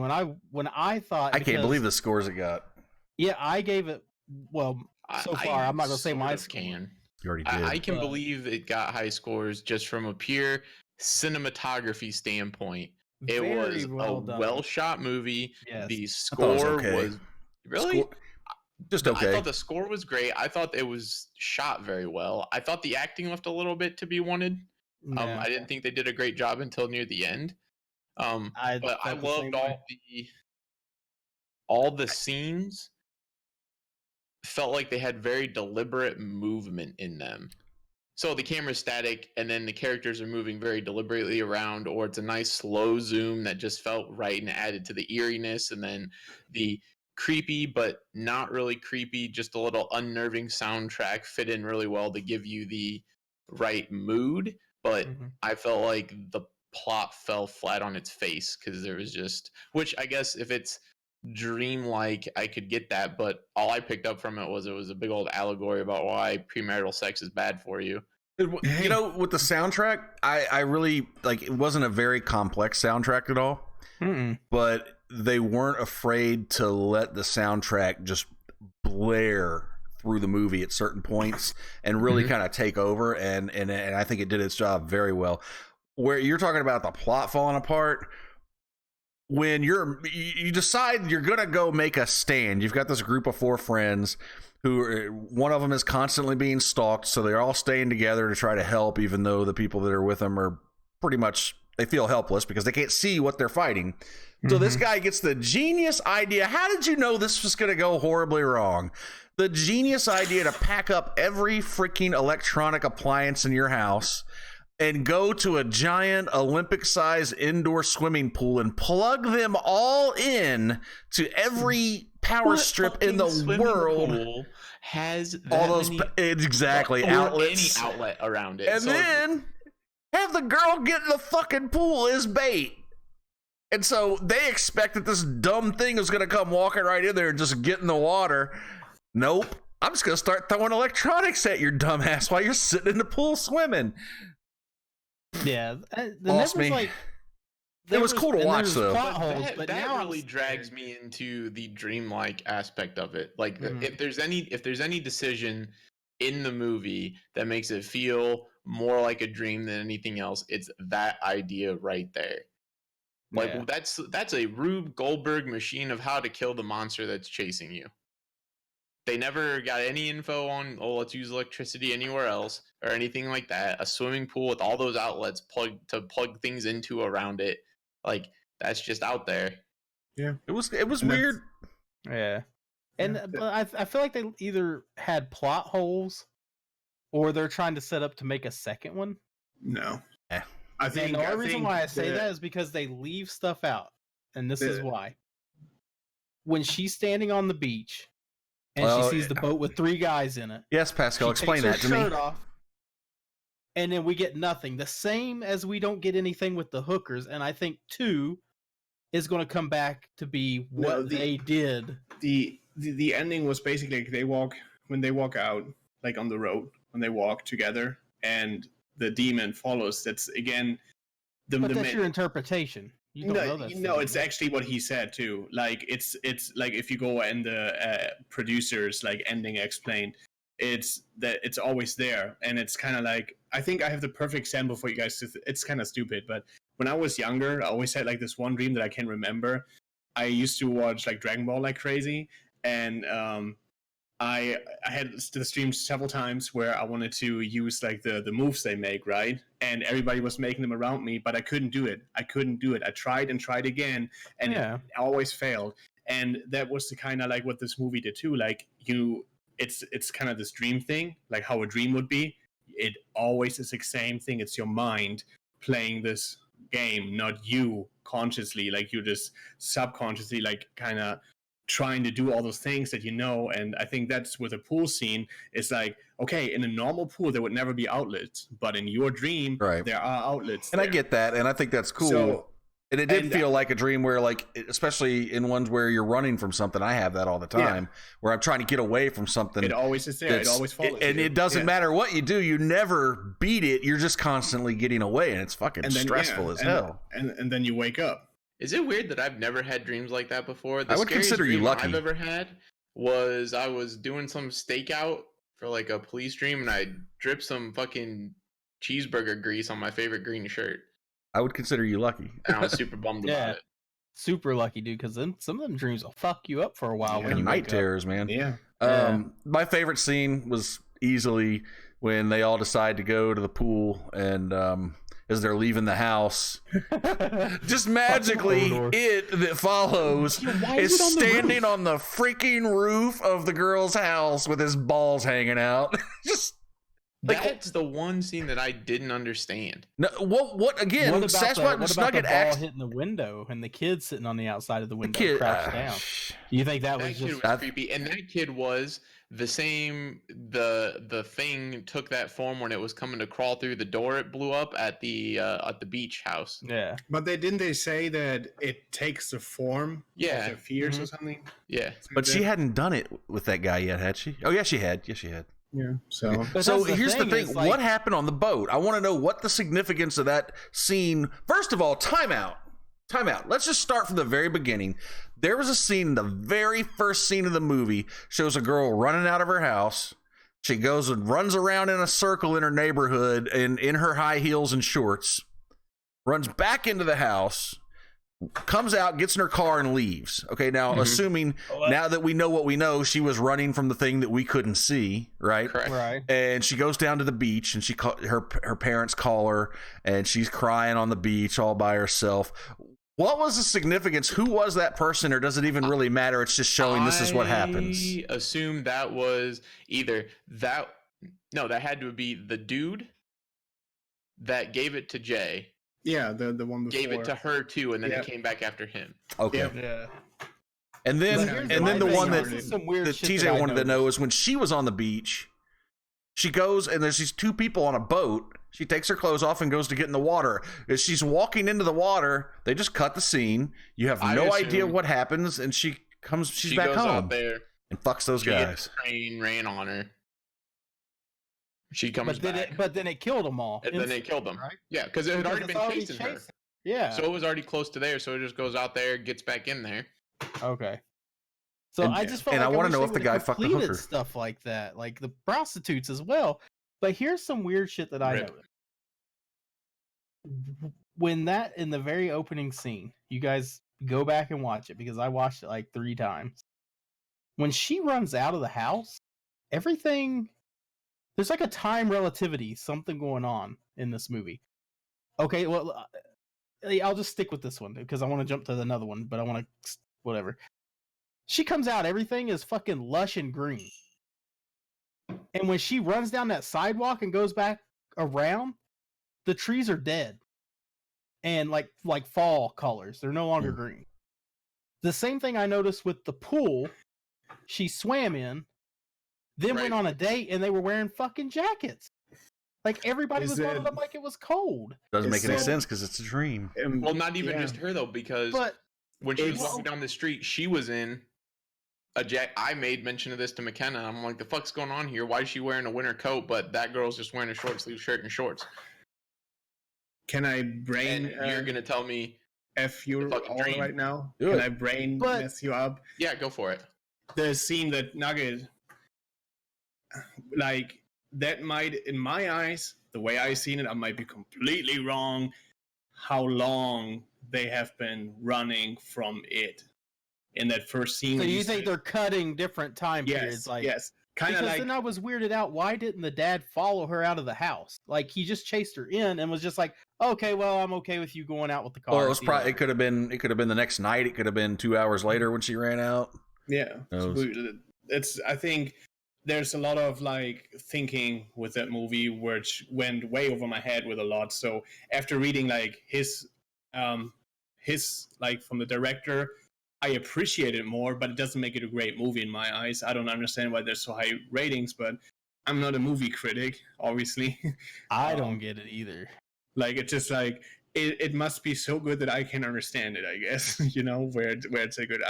It has some really good things. And Nugget, just to answer your question about the sequel, there's not gonna be sequel. He's making a new movie though, completely different, but it's gonna be like They Hear Us, I think is what it's called. Blasphemy. So I think he's like kind of like the Shyamalan, whatever. His Okay, name is M. Night. Who here would like watch a sequel if they made one? Shyamalan. Fuck it, I'd watch it. I think I'm vested now. Like no, just if you just out of your own volition, would you watch it if you saw tomorrow it was on Netflix? I would. Nope. Oh wait, free? Yeah, whatever. Yeah. Yeah. No, I want to go. I mean, I still don't think this movie was that great, but I'd watch this. I guess I would want to. Like, I don't even think I would have finished watching this movie if I didn't have to. You know? No, I was right there. I was just trying to give it the benefit of the doubt. And the only reason why I stayed was because the acting got better. I feel like in the beginning of it, I don't think the actual actors and actresses took the movie serious. I think they were like, "What in the hell are we into?" And then maybe something changed along the way. That's assuming they filmed in chronological order. It just got better. The acting just got better to me about 3/4 of the way through the movie. I like the scene where, and you asked earlier, how do we know it's just not a venereal disease fucking with their mind? As soon as I saw that girl's hair go up and nobody was pulling it, I was like, well, that shit's real. Right? Yeah, but that's just what confuses me, because if it's some dreamlike state, okay, I'm just trying to wrap my head around it. It's not. It's like kind of like what the premise of it, because it has nothing to do. It's just a night terror. It's just like a dream. It's a night terror. Yeah, it's just made like a dream. You ever have a dream where you go get biscuits and peanut butter and you're like, why the fuck? And you wake up and you're like, why did I just eat a biscuit with peanut butter on it? Yeah, weird shit. It's. I mean, that was literally like a birth control pill thing that she had for a cell phone. Was that? I thought it was just like a compact for makeup. Yeah. I know it's not like that they were dreaming it. The movie itself represented a dream, like what you feel, what you're supposed to feel when you are dreaming. That's what it's supposed to do. It's like when you have a nightmare, this is what you experience. It's not like, oh, they fell asleep and then they dreamed this. No, it's like when you fall asleep, this is the stuff that will happen. It's representative of a dream because everything's illogical. Nothing actually is there making. And that's what bothers. Sense. That's what bothers me about it, is because you can make a movie that doesn't make a lot of fucking sense, then go, well, it was kind of like meant to be in a dream state.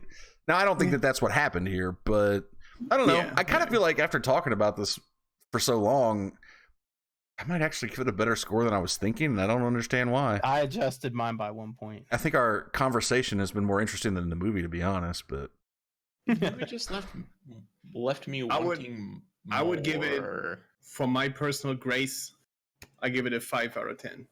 I give it a 5. I give it a 5. I gave it a 3. Jeez. Shazam! Because I mean, I have It to got out of the rock. Okay. I have to give it at least 2 points for the cameras and for the soundtrack and how they handled everything. Acting aside, I think the shots were good, like the camera angles, how they did stuff. I like the one scene where that thing comes out of that hallway and runs at them, like towards the big tall one. The big when they're like, "Don't open the door!" Why can't it run all of a sudden? I don't think it's so much that it was run. I think it was just so much that it was fucking it was huge. So one step is more. I did like that. And when it crouches down to walk in, yeah, it was. It made me think of the Haunted Hill. That one actually kind of scared me. I gotta give it an extra. I had to give mine an extra point for the guy standing on the roof with the balls hanging. On the roof. Yeah, exactly. Like, why are you on the roof, bro? I'm just, if they would have balls given out. me, if they would have given me a premise, but no, because I've added a point to my score because of how we've talked now and how we're trying to wrap our minds around it. So that's why I'm up to a 3 instead of a 2 with The Rock. But if they would have given me hair tinglies on my neck or my arms, or they would have got me with at least one jump never scare, once. I would have hit a 4 or a 5. Never once to like the arms on my hair get goosebumps or anything. Once that big dude came hauling ass into the room, all of me was one giant fucking goosebump, man. Yeah, there was a scene. That was the number one scene. Oh, I think in the beginning when was her mom or grandma? Like I can't there's something with old people in horror movies that always get me. Like the lady in the hospital gown. That one kind of creeped me out. Yeah, see, I thought that was funny. There was some normal scrub nurses, and then you had like the old 1940s candy striper nurse with the hat and the skirt scrub. Like I noticed all that stuff, but it just I didn't see that. I don't know, man. I didn't notice and that's no, because they they panned out to different rooms, and the nurses had on normal, like what you would see if you went to the hospital now, scrubs, except for that one she had on. Yeah, and then the whole the cell phone and the TV, and I was sitting there, I'm like, this makes no sense. And then I googled while I was watching that back in the day, the first time. I was like, okay, why is this? And I'm like, oh. And then I started watching it again. I don't know if you guys noticed. I watched the first 30 minutes of it over again today when I watched it because I fell asleep on it last night. Called it. When they leave the movie theater, I'm assuming it's because she found they were saying, who in here would you, do whatever with? And he's like, the girl in the yellow dress. And she's like, what are you talking about? So I'm assuming that's the person that was coming for him and she couldn't see him. So then they go to the restaurant.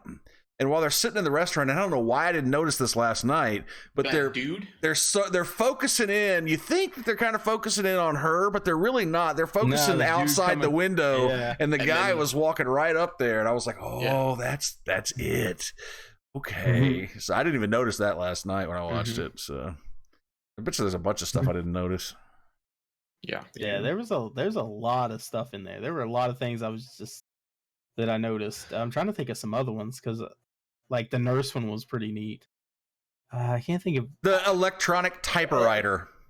That one got me. I'm like, hold up, who has one of these? Here's something that bothered me with it too, and I know it seemed like the whole fucking movie bothered me. Why in the hell, or how in the hell, did she crash into some corn stalks and break her fucking arm and give herself a concussion and put in the hospital? Drove off the road, man. Yeah, but she ran into. She wasn't wearing her seatbelt. I ran into corn stalks without a car, and it didn't hurt me. Damn, you're just one tough guy. I guess, man. Fuck I can't believe. Here's what I can't believe: the nerdy kid that everybody wanted to get with the girl, gonna get mad and jealous because she fucked the other guy to get rid of the disease. Why don't you give it to me? I could have helped. I would have been like, well, come in here and let him, in your pooter there. That escalated quickly. Here, you do it and just say it was me. I don't want that. Oh man, I wish I could remember some of the other things that I noticed, because some of them were pretty good. They blew my mind, but I can't think of any of them. I feel like I thought it was weird when she ran to get that gun when they were on the beach. Didn't they already have the gun out of the box? Yeah, it was weird that they put it back in the box. They didn't put it back in the box. What's in the box? It was just in the box again because it's a dream, right? Yeah. Because they were out shooting, and either they just didn't show. Shot her right in the leg. Or no, that was the guy. In the goddamn, at the pool. Yeah. Boom. But yeah, and then, I don't know. This is just funny.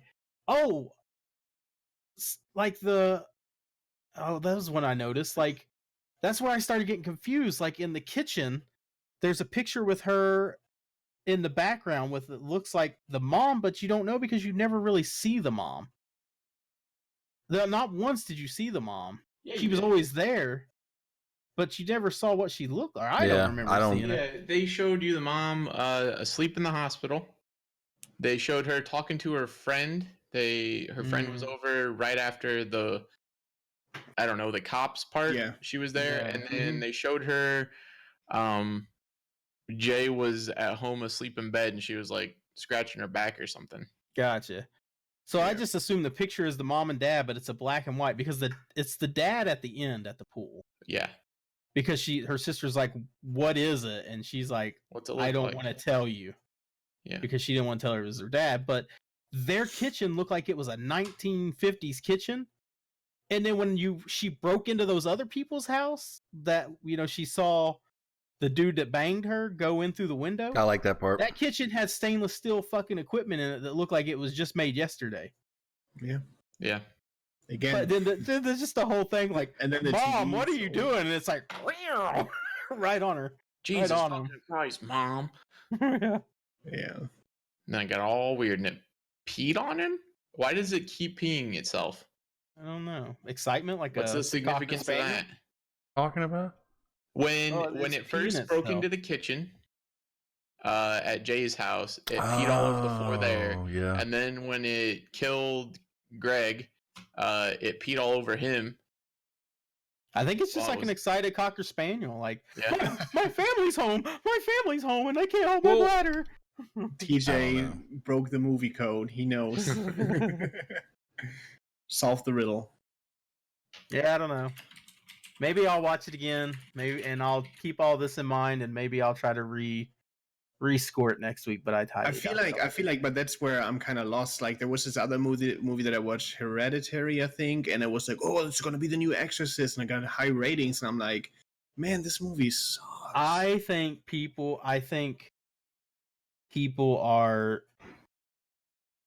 I think they're bombing. I don't want to say bombing because they're doing it in a good way.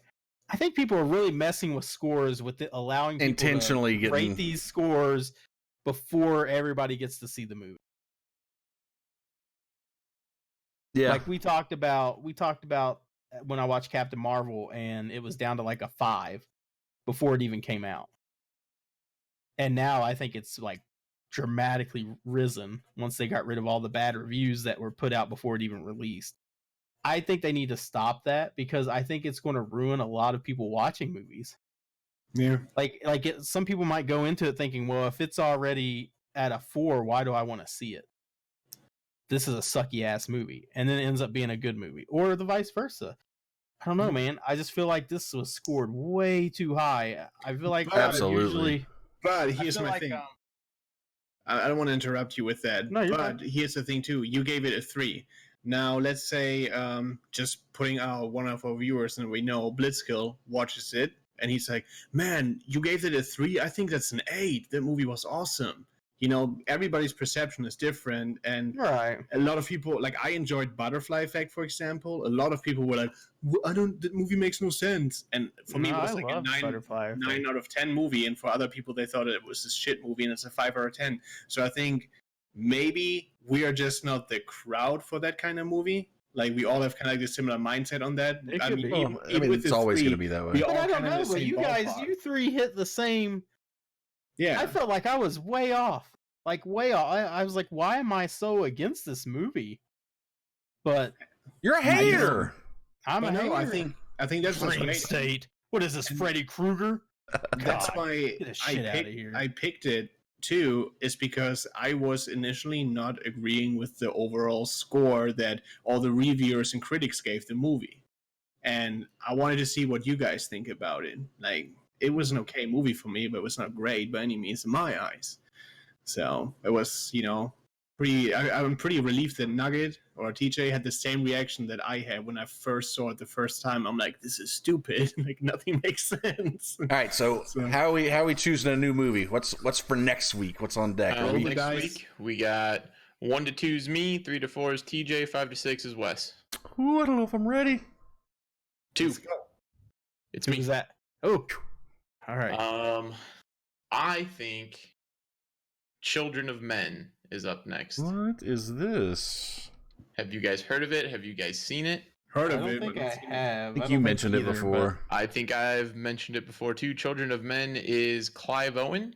The world is kind of sort of coming to an end. No one's had kids in like 10 years or something like that. So they're like the youngest person that's alive is 18 years old. Oh. It's awesome. When infertility threatens mankind with extinction and the last child born has perished, disillusioned bureaucrat becomes the unlikely champion in the fight for the survival of Earth's population. He must just face give him down a sexual demon thing, and everybody will be making babies. Oddly enough, he must face down his own demons first. So, all right, yeah. Children of Men, it is. I love this movie. I would somewhat consider it relevant to our time, but it's great. It's a ride from start to finish. I can't wait for you guys to watch it. It's one of my favorites. It's a thinking movie. It also has an awesome action scene. You'll know it when you get to it, that they tie together seamlessly. It looks like one giant shot, and it actually has a bunch of long shots in it, and it's really impressive. Can it be found anywhere for free? I don't think so. It's okay. Usually you can get those movies for like $2.99 or something. Yeah. Oh yeah, that's what I said. Yeah, I would say if you find this one under $10, personally, I would say it's worth owning. But gotcha. Awesome. All right. Awesome. Children of Men it is. Do your homework, guys. Go watch it so you can partake in the discussion. You won't be disappointed by it. I guarantee you. That's a Suicidal guarantee. Hell, nice. If somebody watches it, seal of approval. We might even let you call in and discuss it with us. So anyway, let's go around the table here with news. Pascal, you got any kind of gaming news that we can pop through real quick? Do. Pretty interesting too. I might gonna go into detail next week with you Headlines guys. only. No. And it's kind of the E3 2019 Microsoft conference sheet has been leaked, and with a pretty reliable source, and it makes a few little topics that I'm going to read. So we'll start with Master Chief Collection trailer PC, followed by new Halo Infinite gameplay, 2020 release with the Scarlet Project. That's the new console generation. Xbox.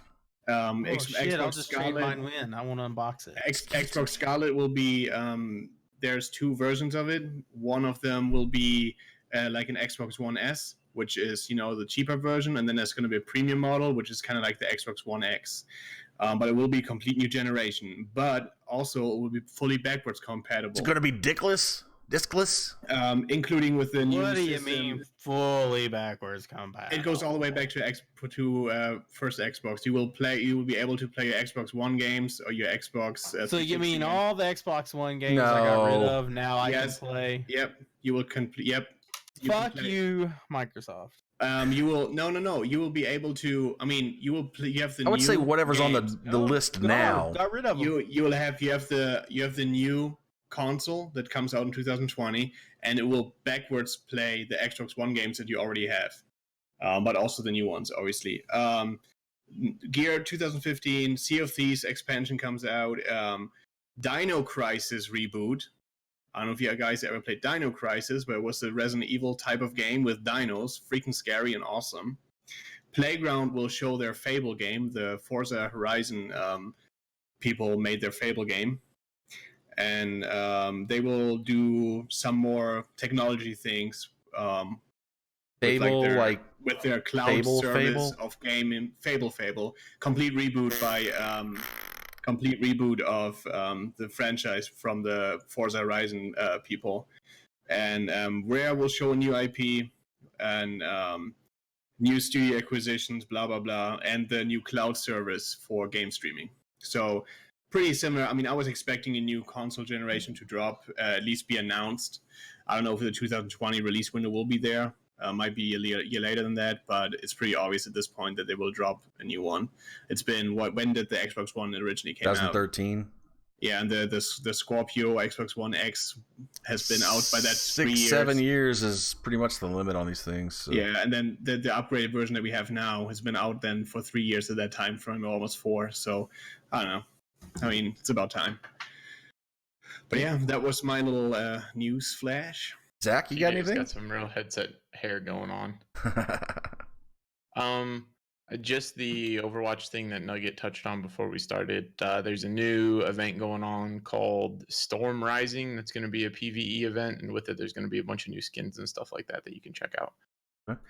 Other than that, I'm pretty slim on the news front this week, I think.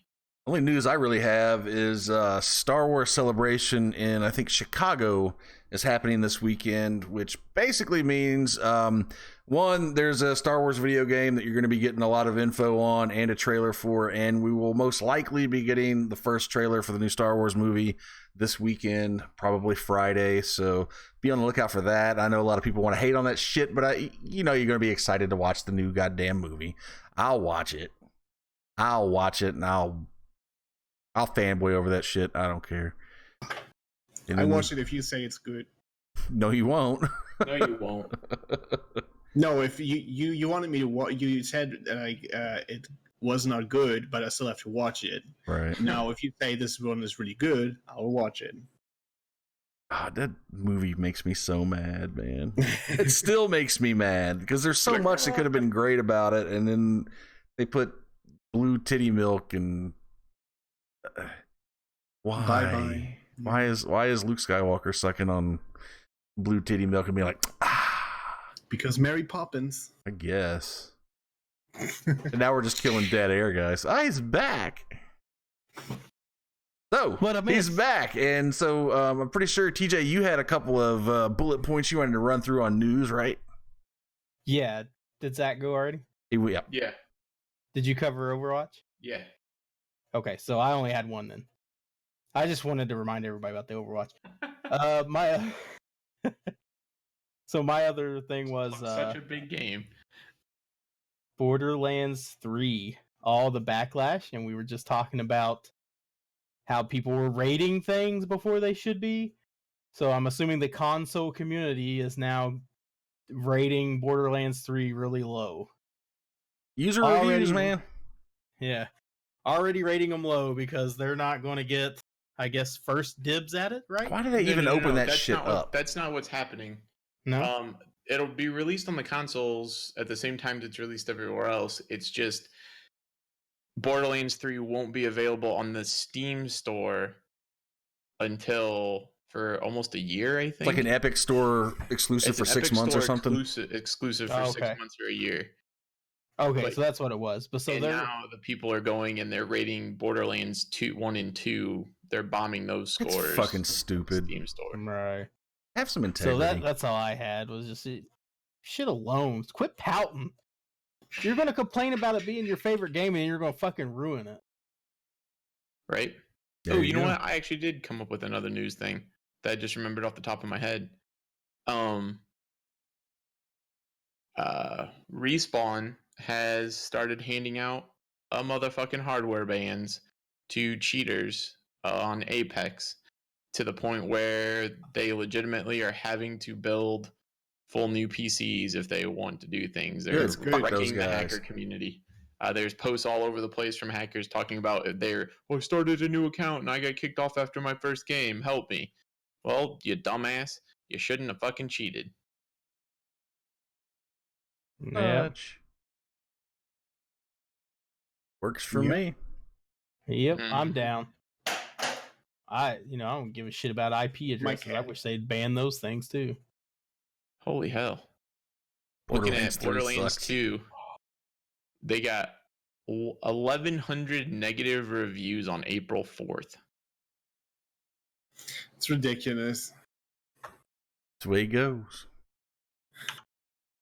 Like, you can make your opinion, a little bit better. Like, your point across, I think, a little bit better than that. Yep. But they can't. It's childish. Their voices deserve to be heard, and they don't. Yeah. Before we go, then, guys. I mean, look at us sitting here talking on a podcast like our voices deserve to be heard. They do. They hear me. Beautiful. TJ, you got any wild and wacky news to send us to bed with? Yeah. What do you got? I have a little story. It's not big at all. So That's what she said. I just think it's I just think it's neat that there was some response to it. Pretty quick response, but there was a kid. Let me see where this happened in Florida. And it's all captured on home surveillance video.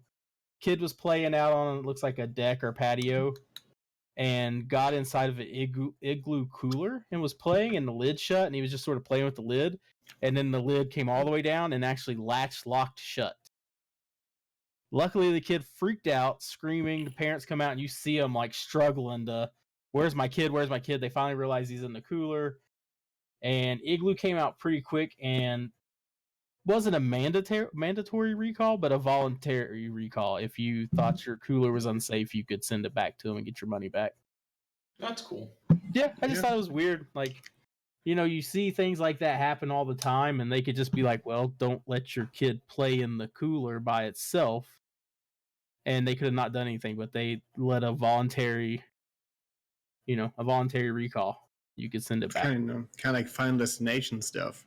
Yeah, it was. If you watch the video, it's pretty interesting because like it zooms in on the lock and you can just see it. Like the more he plays with it, and it just lowers and lowers, and then finally it just latches itself. Wow. Or there was a demon in a dream state that latched. Listen, but the Final Fantasy stuff, I don't drive behind trucks with like stuff like the semis with like the stuff loaded, like in Final Destination. I mean, like I always go in the different lane. Big trucks and shit. Tree trunk trucks. Trunk or tree. If you go down to like Louisiana, you'll see just so many trucks that are just full of nothing but really long, tall tree trunks. And it scares the bejesus out of me. No, can't do it. All right. Well, anybody got anything else before we go, guys? Nope. No. Nothing? All right. Nothing. Next week, guys, we're going to try. You guys need to push me. We're going to try to be on the SideQuest podcast Twitch channel. I need to work on that a little bit and get some stuff taken care of so that transfer over happens properly. But make sure you follow that channel. I want to get on there so that I'm not the one getting all the hype for the podcast, so we can kind of grow that channel to be something special. But yeah. And feel free to follow it right now without ever hearing anything from the channel. I mean, everybody else bombs the shit out of things, so you guys can go follow it and get our numbers up. They have been.